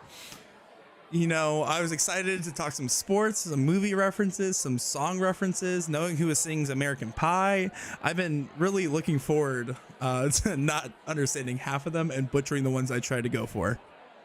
Yeah, and yet still, I was the one that was wrong on that earlier one, and you were the one that was right and never pointed it out to me, and that's so kind. Speaking of which, who do you have this weekend? Fantasy football. Who's your starting quarterback this weekend? We got Russell Wilson starting off. I am undefeated without watching a game so far. Starting off my season right. It was honestly a blowout of a matchup. The other team scored 111 points. I scored 111.2 points. So really wasn't even worried for a second here. Oh boy. They're starting to turn on you in the chat. It's better. I hate to say this, better you than me. As a 5 mark goes in for Mark Rowe. But Chrissy keeping the point lead and keeping the foot on the gas, throwing a 4.5 in this leg. You've been keeping track of the leg totals, correct? Or the leg averages? Is that pretty much true? I got like 70% of them. Have there been any legs won that was not above a 4.18, which is Mark Rowe's average in the CSC Challenger Series? The lowest winning average that I have written down here so far looks like it is a 4.62 would be 4.53 would be the lowest winning average that we have had so far, other than the 1 or 2 I have missed. So these players are, when they're winning, throwing above a 4.5, which is above both of their averages for the CSC Challenger Series. That's how much you're going to have to step up your game in Division 2 down the line in this tournament. Do you agree with that? The averages have to keep shooting up if you want a chance to win this thing. Well, and it's tournaments like this. Yeah, I know. I love to see those celebrations. And it makes this a little bit of a dicey scenario. We're going to see what Chrissy does here real quick. See, there she goes. That's what she does. She does what Chrissy does and takes it out in 2. I give you hope, but then I just rip your throat out. And that's all it is. But I mean, those are the shots that like Mark Rowe needs to be hitting to stay motivated, to know, all right, I lost that leg because she shot better, not because I shot bad. And that's going to be one of those pivotal moments. Well, here we go. 7-6, Chrissy Grimal. How about this for a fact? Mark Rowe has not been leading in the CSC Challenger Series since leg number 6. Well, it's going to be something that he's going to try to break the curse of, as he does start off with an 8 mark there. I think the dart hit the board a little funny and the flight slapped. But hey, stop it. There's nothing wrong with a 160 start. Nothing wrong with it. Unless, of course, the 9 mark the 19s. Hey. It's not about who leads the match, though. It's about who comes out on top at the very end. We could talk all day about how Millar was in the lead or tied for a majority of the match and lost out. We can talk about Willie Walker, the Mike Maloney 6-1 difference. At the end of the day, it's who gets that final leg, gets that gold star by their name, and moves on to the next week. Were you just talking about professional button pusher, Willie Walker? The professional button pusher, Willie Walker. Wait. Even a button pusher could come back from 6-1 down and win a match. Boom goes the Wisconsinite for that type of information. It doesn't matter if you're a button pusher, a chair holder, a drink getter. Anything's possible a dart when thrower? you're in CSC. Oh, well, I mean, I guess so. That helps. Yeah. Wow, look at that crossover there on that second dart. That's brutal. That is, but he still finds that trouble in the last dart. That's what matters. Keeping that point lead nice and secure. Does have the 2 numbers. And Chrissy just needs to keep drilling. Look at these averages, bro. Oh my gosh, back to back. Boom goes the dynamite. Chrissy Grimal goes back to back on trip 18s, bub. She's throwing 6 of those bad boys in a row. What division are we watching again? Did I type the wrong number in? Was it actually Division 1? Because this is some insanity that we are seeing right here as it keeps going. Oh, Mark Rowe goes back with a 7 of his own. A 7.0 to a 6.5. This is dirty Division 2 CSC Challenger Series. And this is a girl throwing darts. Mm-hmm. You know, like... Someone earlier on YouTube said they'd be ashamed if they lost to a girl, and I wanted so badly to be like, "Have you met Chrissy Grimal?" Mm-hmm. Like, that's like a given to 98% of male dart players that you're automatically losing to Chrissy Grimal Right. as soon as you step up to the line against her. So, like, gender has 0 to do with that whatsoever, and we're seeing it here in Division 2 tonight. And I mean, Mark nails it right on the head in his interview. He says, Chrissy's a phenomenal shot. It does not matter. If I lose, I just lost because I played a phenomenal player. And that's Exactly. and that's really, that's all it is. Looks like we're having some internet issues from all seasons here. Yes. Guys, we're going to need anyone that likes their thoughts and prayers to just throw those our way that we get through this bad boy with that board staying all lit up again for the rest of this match. Mark throwing a 6.17, round 7 in this leg, to also Chrissy's 6.17. This is a very intense dynamic here. Oh, absolutely. That was the first time you've ever turned your head so badly that like you didn't speak all the way through your mic. That sounded crazy. It's ASMR. Well, you're ASMR. Oh, okay. Which I'm gonna guess that's short for awesomer. Oh, that's pretty close. I like that. Thank you, Sean. Hey, you know. As Will Stewart's replacement, it really does mean a lot to me. Well, someone had to get fired. It was either you or him, because it wasn't going to be me. We're going to refresh the board here real quick from all seasons. It's starting to lag behind a little bit here, so it's going to disappear for a second, but don't freak out, everybody. We're just going to try to get that nice and in sync for you. That way you can see all the darting action.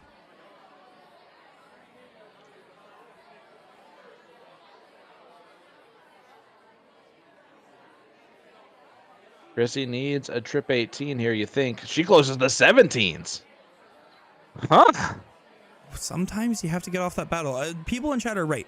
As someone that's played with her in the past, she does not like the 18s. 18s is actually one of her least favorite numbers, and the fact that she's performing as well as she is on it is nothing short of what she would even say is like almost a miracle. But what a shot from Mark Rowe at a pivotal moment. Wow, guys, that's huge with a capital Y. Huge with a capital Y indeed here, as we see Chrissy trying to answer right back. Unfortunately, it doesn't get the point lead. This is a 5-4-4 to a 5-4-4. It doesn't get any more tight than that, you wouldn't think. Marks takes a step back for the first time we've seen him ever take a step back tonight. And he is going right at the 15s. Gets a 6 mark after a huge, huge previous round. Mm-hmm. You want to talk about great darts at the right time. Woo! Yep, a 59-point difference is massive when you're talking a bull race here. Chrissy only finding 2. Mark's a clear favorite to win this leg, bringing it 7-7. And Brian Henry in the chat.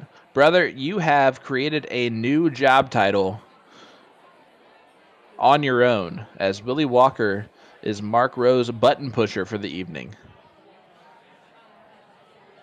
It's a very dicey scenario here, as the Mark Rowe only gets 1 bull and a couple 15s there. And look at this from Chrissy. Oh. Double would have gotten the point lead. Yes, it would have. And put a touch more pressure on Mark, but just 2 bowls, you expect him to hit 2. There it is. A 5.06 at the end of the day, but that thing was a battle in the 6s for quite a few rounds. It went 12 rounds, and that's the final outcome. Crazy darts. 7-7 scoreline, bud.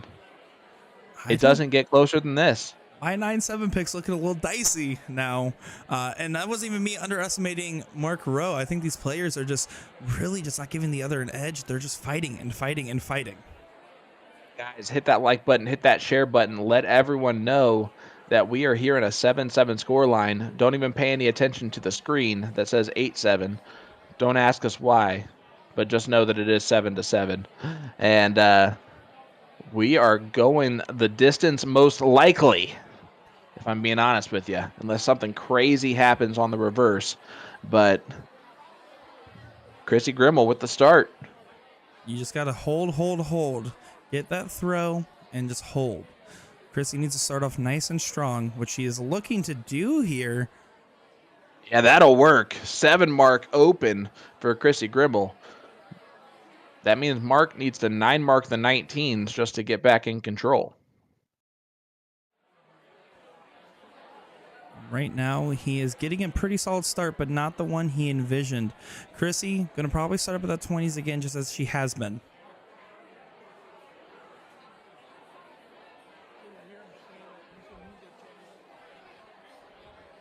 Gets a further in the points. Goes downstairs to try to get some closes, knowing that she is a 9 mark ahead. Eric bringing up the commentary curse. Buddy, I'm going to tell you right now, if darts did what I asked it to do, I wouldn't be sitting in this chair. Oh, please. You have textbook great form. And look at that. Boom goes the dynamite there for Mark Rowe. 15 on the night between these two players. They were number 1 and number 2 in 9 marks heading into tonight in Division 2. And I think they're going to maintain those leads, bud. I mean, is anybody surprised at this point? I mean, No. Compared to what we've seen in the past and to what each match really just gets more and more captivating, especially in Division 2, when we're seeing, in this case, 2 well-known players, but also the players that you don't know much about hitting some explosive rounds. And there's a big 6 mark from Mark. He goes 9 mark, 6 mark. And Mark is now looking in control, throwing a 6.33. And what a leg to do that. But with that going first advantage there, you see that Kris does kind of make it basically an even ballpark here. Of course, Mark doesn't care. Look at Mark go. He doesn't even need to listen to what I'm saying because he's just going to keep doing what he's going to do, averaging a 6.5. I don't even know what I'm talking about anymore. Mark never been about that life. He never been about that life. That's from the movie The Other Guys. Oh, the Adam Sandler one? Nope. Mark Wahlberg and Will Ferrell. They play buddy cops. Will Ferrell of notoriety from the CSC Challenger Series? All right. I'm done pretending I don't know movie references. Yeah, okay. Yeah, okay, but you saw Mark Rowe there. Big claps. He's frustrated as he is averaging so high, but Chrissy's just right behind him. There's no breathing room in this leg. Both of them are just trying to guarantee match point. Boom goes the dynamite. Chrissy Grimal throws in a 9. Neither one of these players want to be out of the CSC Challenger Series, and it is showing currently, buddy. Boy, oh boy, it's getting dicey over here. We're looking at an 88-point difference, or 78-point difference there, and does not close the gap. 60 points ahead. Chrissy needs to get rid of those 18s here. Buddy, this... the chat's got me cracking up. But look at this. Oh, Chrissy Grimal throws in a 7 to follow. The brilliant pressure both players are able to put on each other, and the way that each player responds to such pressure is just phenomenal tonight right now in Division 2. I don't want this to end. No, absolutely not. We're watching pure discipline, and we're Division 1 averages right now. This is what I would expect out of a Division 1 game. This is Division 2, guys. Look at this. Chrissy has not missed. Oh my gosh, she has not missed 17 since shooting at them. She's 8 for 8. Beautiful, beautiful darts at a moment where it really matters. She has to hold throw here, and Mark's doing anything he can to stop it. What else can he really be doing? He's averaging a 5-3. Oh my gosh. I really hope one day I get to play like this girl. She is kicking in the ding ding. She's trying to ring that bell. Exactly, the bell. My goodness. Chrissy Grimal, ladies and gentlemen, throwing a 6.0 to Mark's 5.13. Mark can still put on some pressure here on the 15s, but he cannot miss trips anymore. It's Kirsty's leg to lose at this point. Right now she knows she just needs to play smart, play conservative, get the close, and get to match point.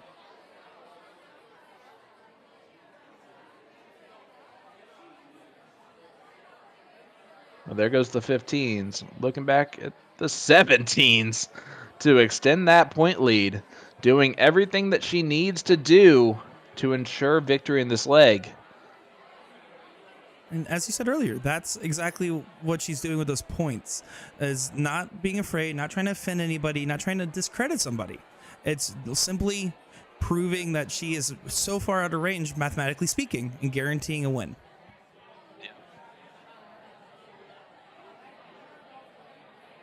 And that's why you point, because now Mark can get within 11 points with 3 in the black.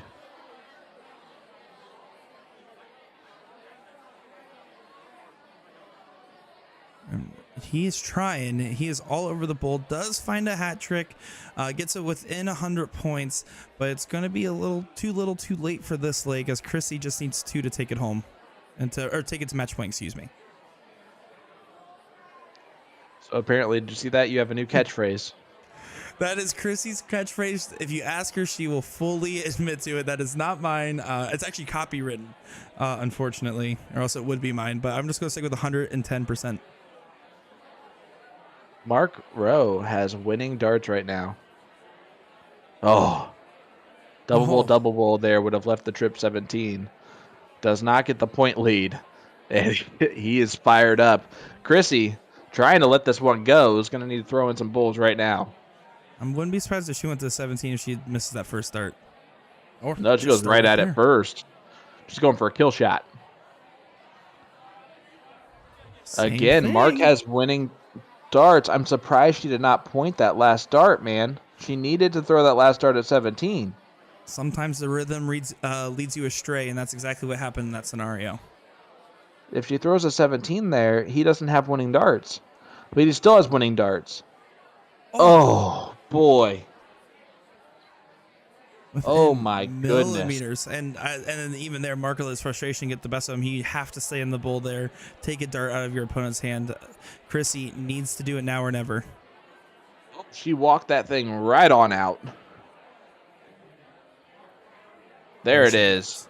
Woo! Breathe a sigh of relief, Chrissy. It is 8-7. Willie Walker steps on up, shaking his head. We don't need negativity out of Willie Walker. Come on. Yeah, Wally Walters, get it together. Because right now, your job is to push buttons, and you haven't missed one yet. Guys, here we go. Mark Rowe needs to win this leg. And we will go to a last leg decider, race to 9, CSC Challenger Series Division 2. Are you not entertained? Thank you for joining us. Hit that like button, hit that share button, leave a comment in the chat. Let us know who you have in this Division 2 matchup. The loser is out of the CSC Challenger Series. The winner moves on to play Brian. No, I actually don't have that written down right here. I normally have this stuff set aside for quick answers, but that one I'm not sure. I'm looking. What I Yep, am sure is Brian Smith. But look at Mark Rowe. 5 mark Ooh. after 5 mark after 5 mark. This is nice, consistent play. Just so you know, if you leave a comment in our chat and hit that like button for us, you're automatically entered in to tonight's giveaway brought to you by A2ZDarts.com. A to Z Darts is giving away a $15 gift certificate to their website. It can be used on any product seen on the website and combined with any special. Use it towards a $45 purchase to qualify for free shipping in the continental U.S. Mark Rowe is trying to get us to go the distance. With Chrissy taking a random close at that 20, very much went back to hurt her here. Mark Rowe punished. Mark Rowe did exactly what you need to do. You get the close on her number, get your own playground of yourself, your own wedge, your own neighborhood, whatever terminology you prefer. Lewis, Nick is going to put the bracket in the chat for you in just a second here so you guys can have that. It is on CompuSport. Mark leaves the 18s, which honestly, because we know Chrissy's weakness on 18s, is a smart move, but she's been hitting them tonight. Her weakness is other people's strong suits. That's really what the difference is. Her saying she's weak on it is like saying, oh, I'm only averaging a 4.25 on that number when I normally average a 5.0. Oh, no, you're absolutely correct there.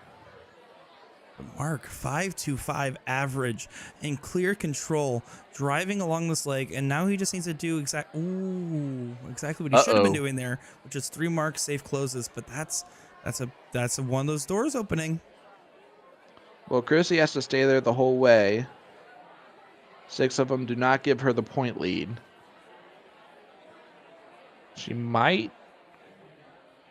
Yep, I thought that she might go 17s and get rid of those, because the trip 18 doesn't help as much as closing down his 17s do.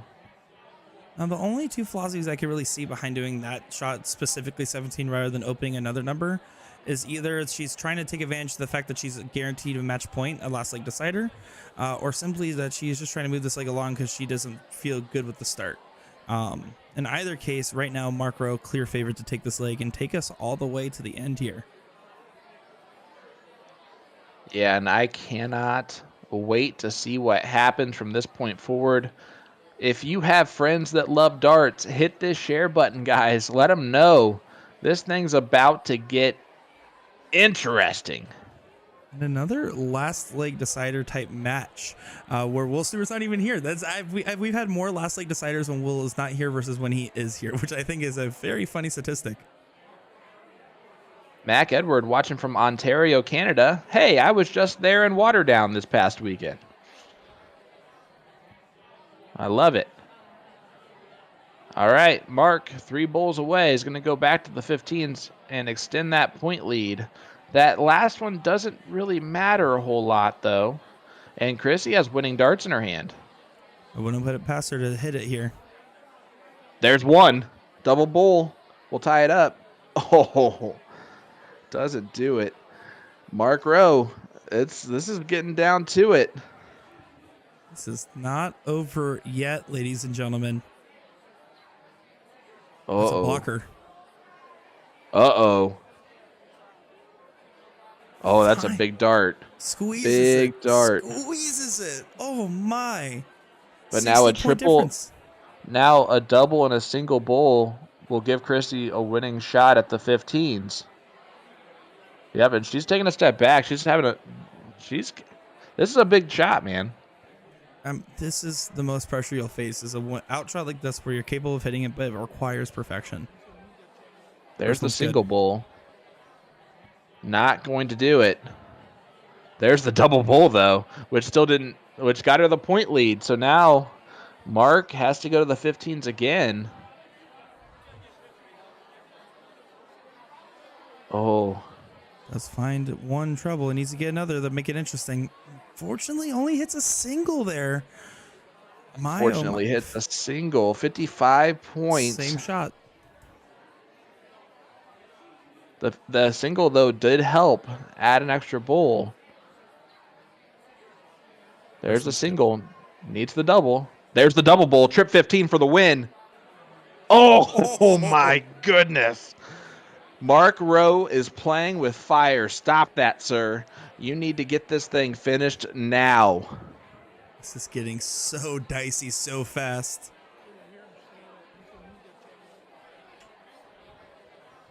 Huge last start there. It does. Yeah, put it but again, now 55. it's closer. Yeah, one step closer. Meredith 55 in the chat. again. Ooh. I can't even look away. There's the single bull. Oh, she can't get it. Does she close the 15s here? She Nope, wanted to. she bowls, gets the- She thought yeah. about it. She wanted to. This is, wow. This is nerve-wracking, guys. I don't know about you, but I'm standing at this point in time. He's in fact not.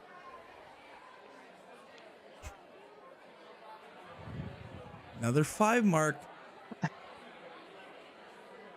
He even says, what can I do? He threw up his hands there. What can I do? It's 55 points again, but Mm-hmm. she cannot go out now. There's the double bull anyway. Single bull for the point lead. Or does she go debating. 15s this time? She shows the bull again, and we're back to a 20-point lead for Chrissy. This keeps going back and forth. We're going to round out at this point. We got 7 more rounds. This is getting dangerous. Oh, and Mark's going to have to stay there again. This time with a 7 mark. Yeah, that's a big one now. Now she needs 2 double bulls to go at the double 15. Now she's wondering, should I have closed it on my last start? But you never want to leave your opponent just a hat trick for the win. She's in a tough scenario.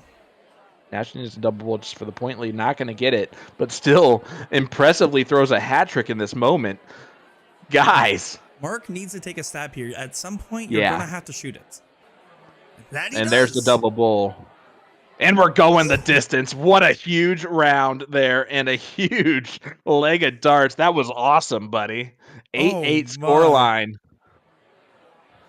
Oh, my. We are down. It is over. Sean's actually standing now. We're just going to look at this. Look at the insanity. Let's go. We're here at the end, they're going to diddle to see who goes first here. They're going to play a game of count up, count down. So it's 3 darts that they get. Split bull. Whoever scores the most gets to go first in this last leg. Chrissy did not throw very well the first time doing this. She is a lot more warmed up than she was then. I'll tell you that much. That's a big ton. Now, if I'm Mark and I go trip 20, single 20, I go at the bullseye on dart 3. That is the advantage of going first here. Ooh. I gotta stay. Only tie it. And he does tie it. Again. They're going to go again. Are you guys not entertained? What's going on? This all comes down to who gets to start here. They'll give him a massive advantage. Oh, look at this from Chrissy. What a time! That's gonna be hard to beat. Boom goes the dynamite, Chrissy Grimal. What a time! Mark needs to snap back with perfection, and he won't. Chrissy Grimal getting the start. It's a race to 9. We're in the tiebreaker, and it is time to see who's gonna ring the ding-ding. Let's do this. Let's do this. I am ready. I'm going to sit down so I don't hurt myself. Wow. Chrissy Grimal with the start. The key is to hit your 5 marks here. It's not about the big explosive rounds. It's about being consistent. Yeah, she's got to hit a trip 20 here. She does hit a trip 20 there, or else that whole diddle did not matter. Whew. I'm out of breath, buddy. I don't know about you. Oh, I've been out of breath. I have the heart of a 40-year-old man. And Mark, 4 mark start here. No one wants to go home. No one wants to be done. This is crazy to say, but I think this is better than Monday night's CSC Challenger Series Division 1 match. It's just so much entertaining stuff going on. I'm going to wager. I'm going to text them, see if they want to go double or nothing on another leg after this. Yeah, let's get going. Let's just go. All right, Mark. Doors open a little bit. Not going to walk through it. So Chrissy in control early in this leg.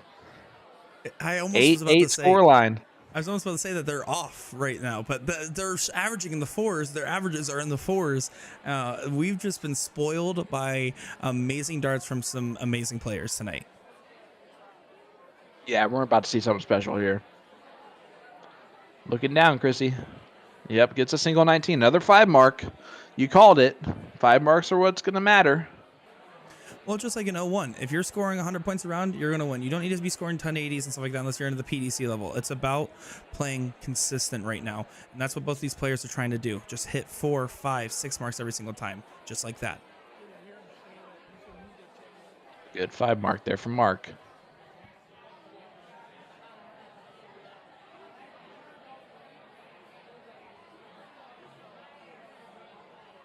Right back up.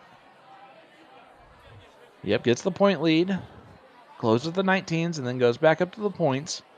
This is nervy, man. Nothing big's happened yet. Who's going to set off that dynamite? Right now, I don't know. It's so hard to say. It's really an even keel match, slight favor to Chrissy. But they're averaging the same. They're both playing really good. It is so hard to know how this is going to pan out right now. That's coming from someone that I'm not even going to lie. I have bias towards Chrissy. I have played with her in the past. And even right now, watching Mark Rowe and looking, you can see it in his eyes.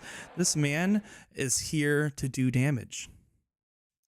I mean, yeah, he is. He's worked his butt back to get back into this match. And Chrissy, again, the consistent pressure that they're both putting on each other, but that she is masterfully just like dishing out. She stays on the 20s, finally goes over on dart 3, but again, the points, the pressure. Mark needs to hit 6-18 before he can even peak at the 20s with the point lead. He's pounding away. There's a huge pivotal shot there to keep him alive. Yeah, and they just keep matching each other too. That's also the beauty of this. They just keep matching each other. Taking her time, and that's what you have to do. You have to recompose. The adrenaline's pumping, knowing that this is the last of it. Like, you have to stay calm. A critical 3 mark does keep it close, but is also very much a textbook. Let's move on, keep it going. All right, Mark's gonna look down at the 17s. Needs 4 of them to look up at the 20s. Oh, that's a great spot for him. Oh, and he gets the 20s. Big darts there. Knew he needed 4 to get the point lead and takes a stab. There's the first real damage. And Chrissy fires in a 6 mark to follow. Masterful. I don't even know. I'm at a loss for words right now, and I normally don't shut up. So we're in for a doozy. Mark, if he starts off with a triple here, has many options. And to work his way up. He always has been throwing the first dart low and then works it up. Yeah, that's almost an open round right now. The 3 mark matches Chrissy's 3 mark that she needed to kind of stay hanging on the edge here. And now she has a chance to walk through the door. Oh, she went 17s there on dart 2 and dart 3. She must have been blocked. There's no other reason to shoot it like that unless you felt completely blocked. But at least go single to get the point lead back. No, I agree with you, but ooh, that's gonna be a haunting round. Ooh. Well, there's double, triple, and there's the triple that really, really hurts. 8 mark for Mark Rowe, and Chrissy finds herself needing a lot of 15s now.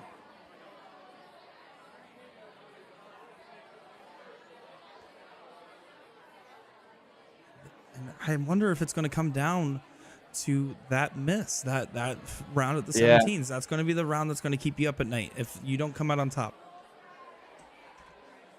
Yep, and Mark doing the smart thing, just going fat singles to close the 15s. Wow. This has been just a doozy of a match. And we have seen a situation like this before. Chrissy can be masterful on the bulls when she needs to be. Not going to be this time, though. Closes the 17s on dart 3, but Mark Rowe now a huge advantage. It's 7 bowls to 3. The numbers don't lie, and they spell disaster. Right now, Chrissy Grimal needs to pray for a miracle. Hit at least 1 bowl and then pray. This was 2 Titans going at it in Division 2 tonight. There's no other way to frame it. There's no other way to look at it. These are 2 players that deserve to be in this bracket and maybe even deserve to be in level 1 with the level they're playing in. Yep, and Chrissy not going to be able to get it done. She's going to be frustrated with this last leg, that is for sure, but Mark has earned this. Mark has earned this victory, and there it is. And my goodness, he's going to... Chrissy pushed him the entire way. You're seeing relief and pressure taken off of him. Chrissy was masterful, bud. Really, she does not need any justification to be here. But if you had any doubts, her match against Mario Serra, her match here, she is a top level competitor that can compete with the best of them. It doesn't matter who you are, she's not going to be afraid. And Willie Walker did phenomenal tonight on the button pushing. He should be proud of himself as well. And Mark Rowe, of course, for getting it together and keeping his mental strong, which is that factor that we were worried about earlier. Absolutely. You see it right there. 9-8 victory for Mark Rowe. Hard luck darts. Well, the luck was in his favor tonight. And he moves on to take on a great opponent. Brian Smith. Brian Smith, who just lost on the winner side in the top 4 match to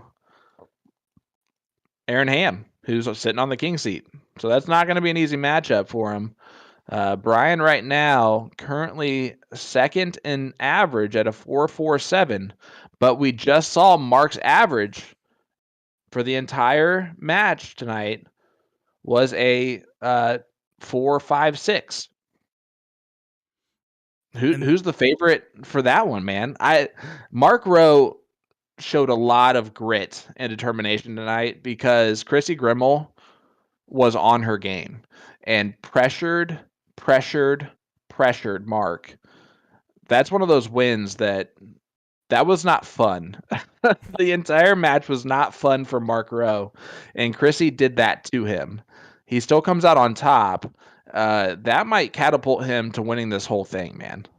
That's the type of momentum shift you need. And when you're playing on the stream and broadcast, I've said it before, it brings out the best more often than brings out the worst. It forces you to really believe in yourself and know other people are watching. I want to perform, and now's the time to do it. And that's what he did. He did what he needed to do to come out on top. Chrissy did what she needed to do to bring it all the way to the end. These are 2 players that should go home and, yeah, sure, we could talk about 1 or 2 of the rounds that they weren't proud of. We could talk about 1 or 2 of the missed opportunities. But really, what it comes down to is excellence from both these players, showing why Division 2 and the standards keep rising. Alex asking for it, so I'm going to give it to him. Alec over on YouTube says, how do you get involved in this series? Well, if you want to know how to become eligible to play in major PPD events like the CSC Challenger Series, players become eligible for those by playing in PPD leagues and daily remote tournaments, or DRTs. I just love how you have to sit here and be on screen the whole time I do this. Leagues are getting started daily, so go to Darts TOC to check out the map. If there's nothing in your area, have your vendor contact PPD on the website. From there, you can sign up for leagues on the website. It doesn't take a ridiculous amount of games to be eligible either. Consistently playing 1 league per week will keep you eligible for this event in the future. Again, DARTSTOC.com and get signed up today. Well, guys, and yeah, I looked at the camera for the majority of that. You did. Guys, what I want to say is I see a lot of people thanking us for the stream and chat, saying a lot of that. Thank you guys for your support. I know I'm oftentimes behind the screen, if you want to say, pushing the buttons, and I only occasionally hop out on mic and especially occasionally on camera. And your guys' support is what makes the show happen. It's the reason that it is where it is now, and the reason that me and Sean have some of the best jobs in the world, unlike Will Stewart. And really... He's fired, I heard. Who is fired. And really, tonight's takeaway is thank you. Thank you for that. Thank you for the Yeah. players for putting on a great show. I'm excited for Monday. Kenny Doyle, Sugar Shane Johnson. Boy, oh boy, do we have some fire in store for you guys. And then we'll stay like that for the rest of the season. And then at COC and then after. Yeah, guys, don't go anywhere. Make sure you hit that follow button on PPD, USA Darts live stream pages, because you don't want to miss anything we have going forward. It just gets better and better. Tonight proved that. I didn't think Monday night could be topped. I think in intrigue, tonight topped it, which is crazy to say out loud. But yeah, we'll see you guys on Monday, and it's going to be great. That it is. Well, that's Sean Green from To The Point Streaming. I am Nick Teixeira from Unaffiliated, technically, and it's been a pleasure, everybody. Bada bing, bada boom goes the broadcast here. See you guys.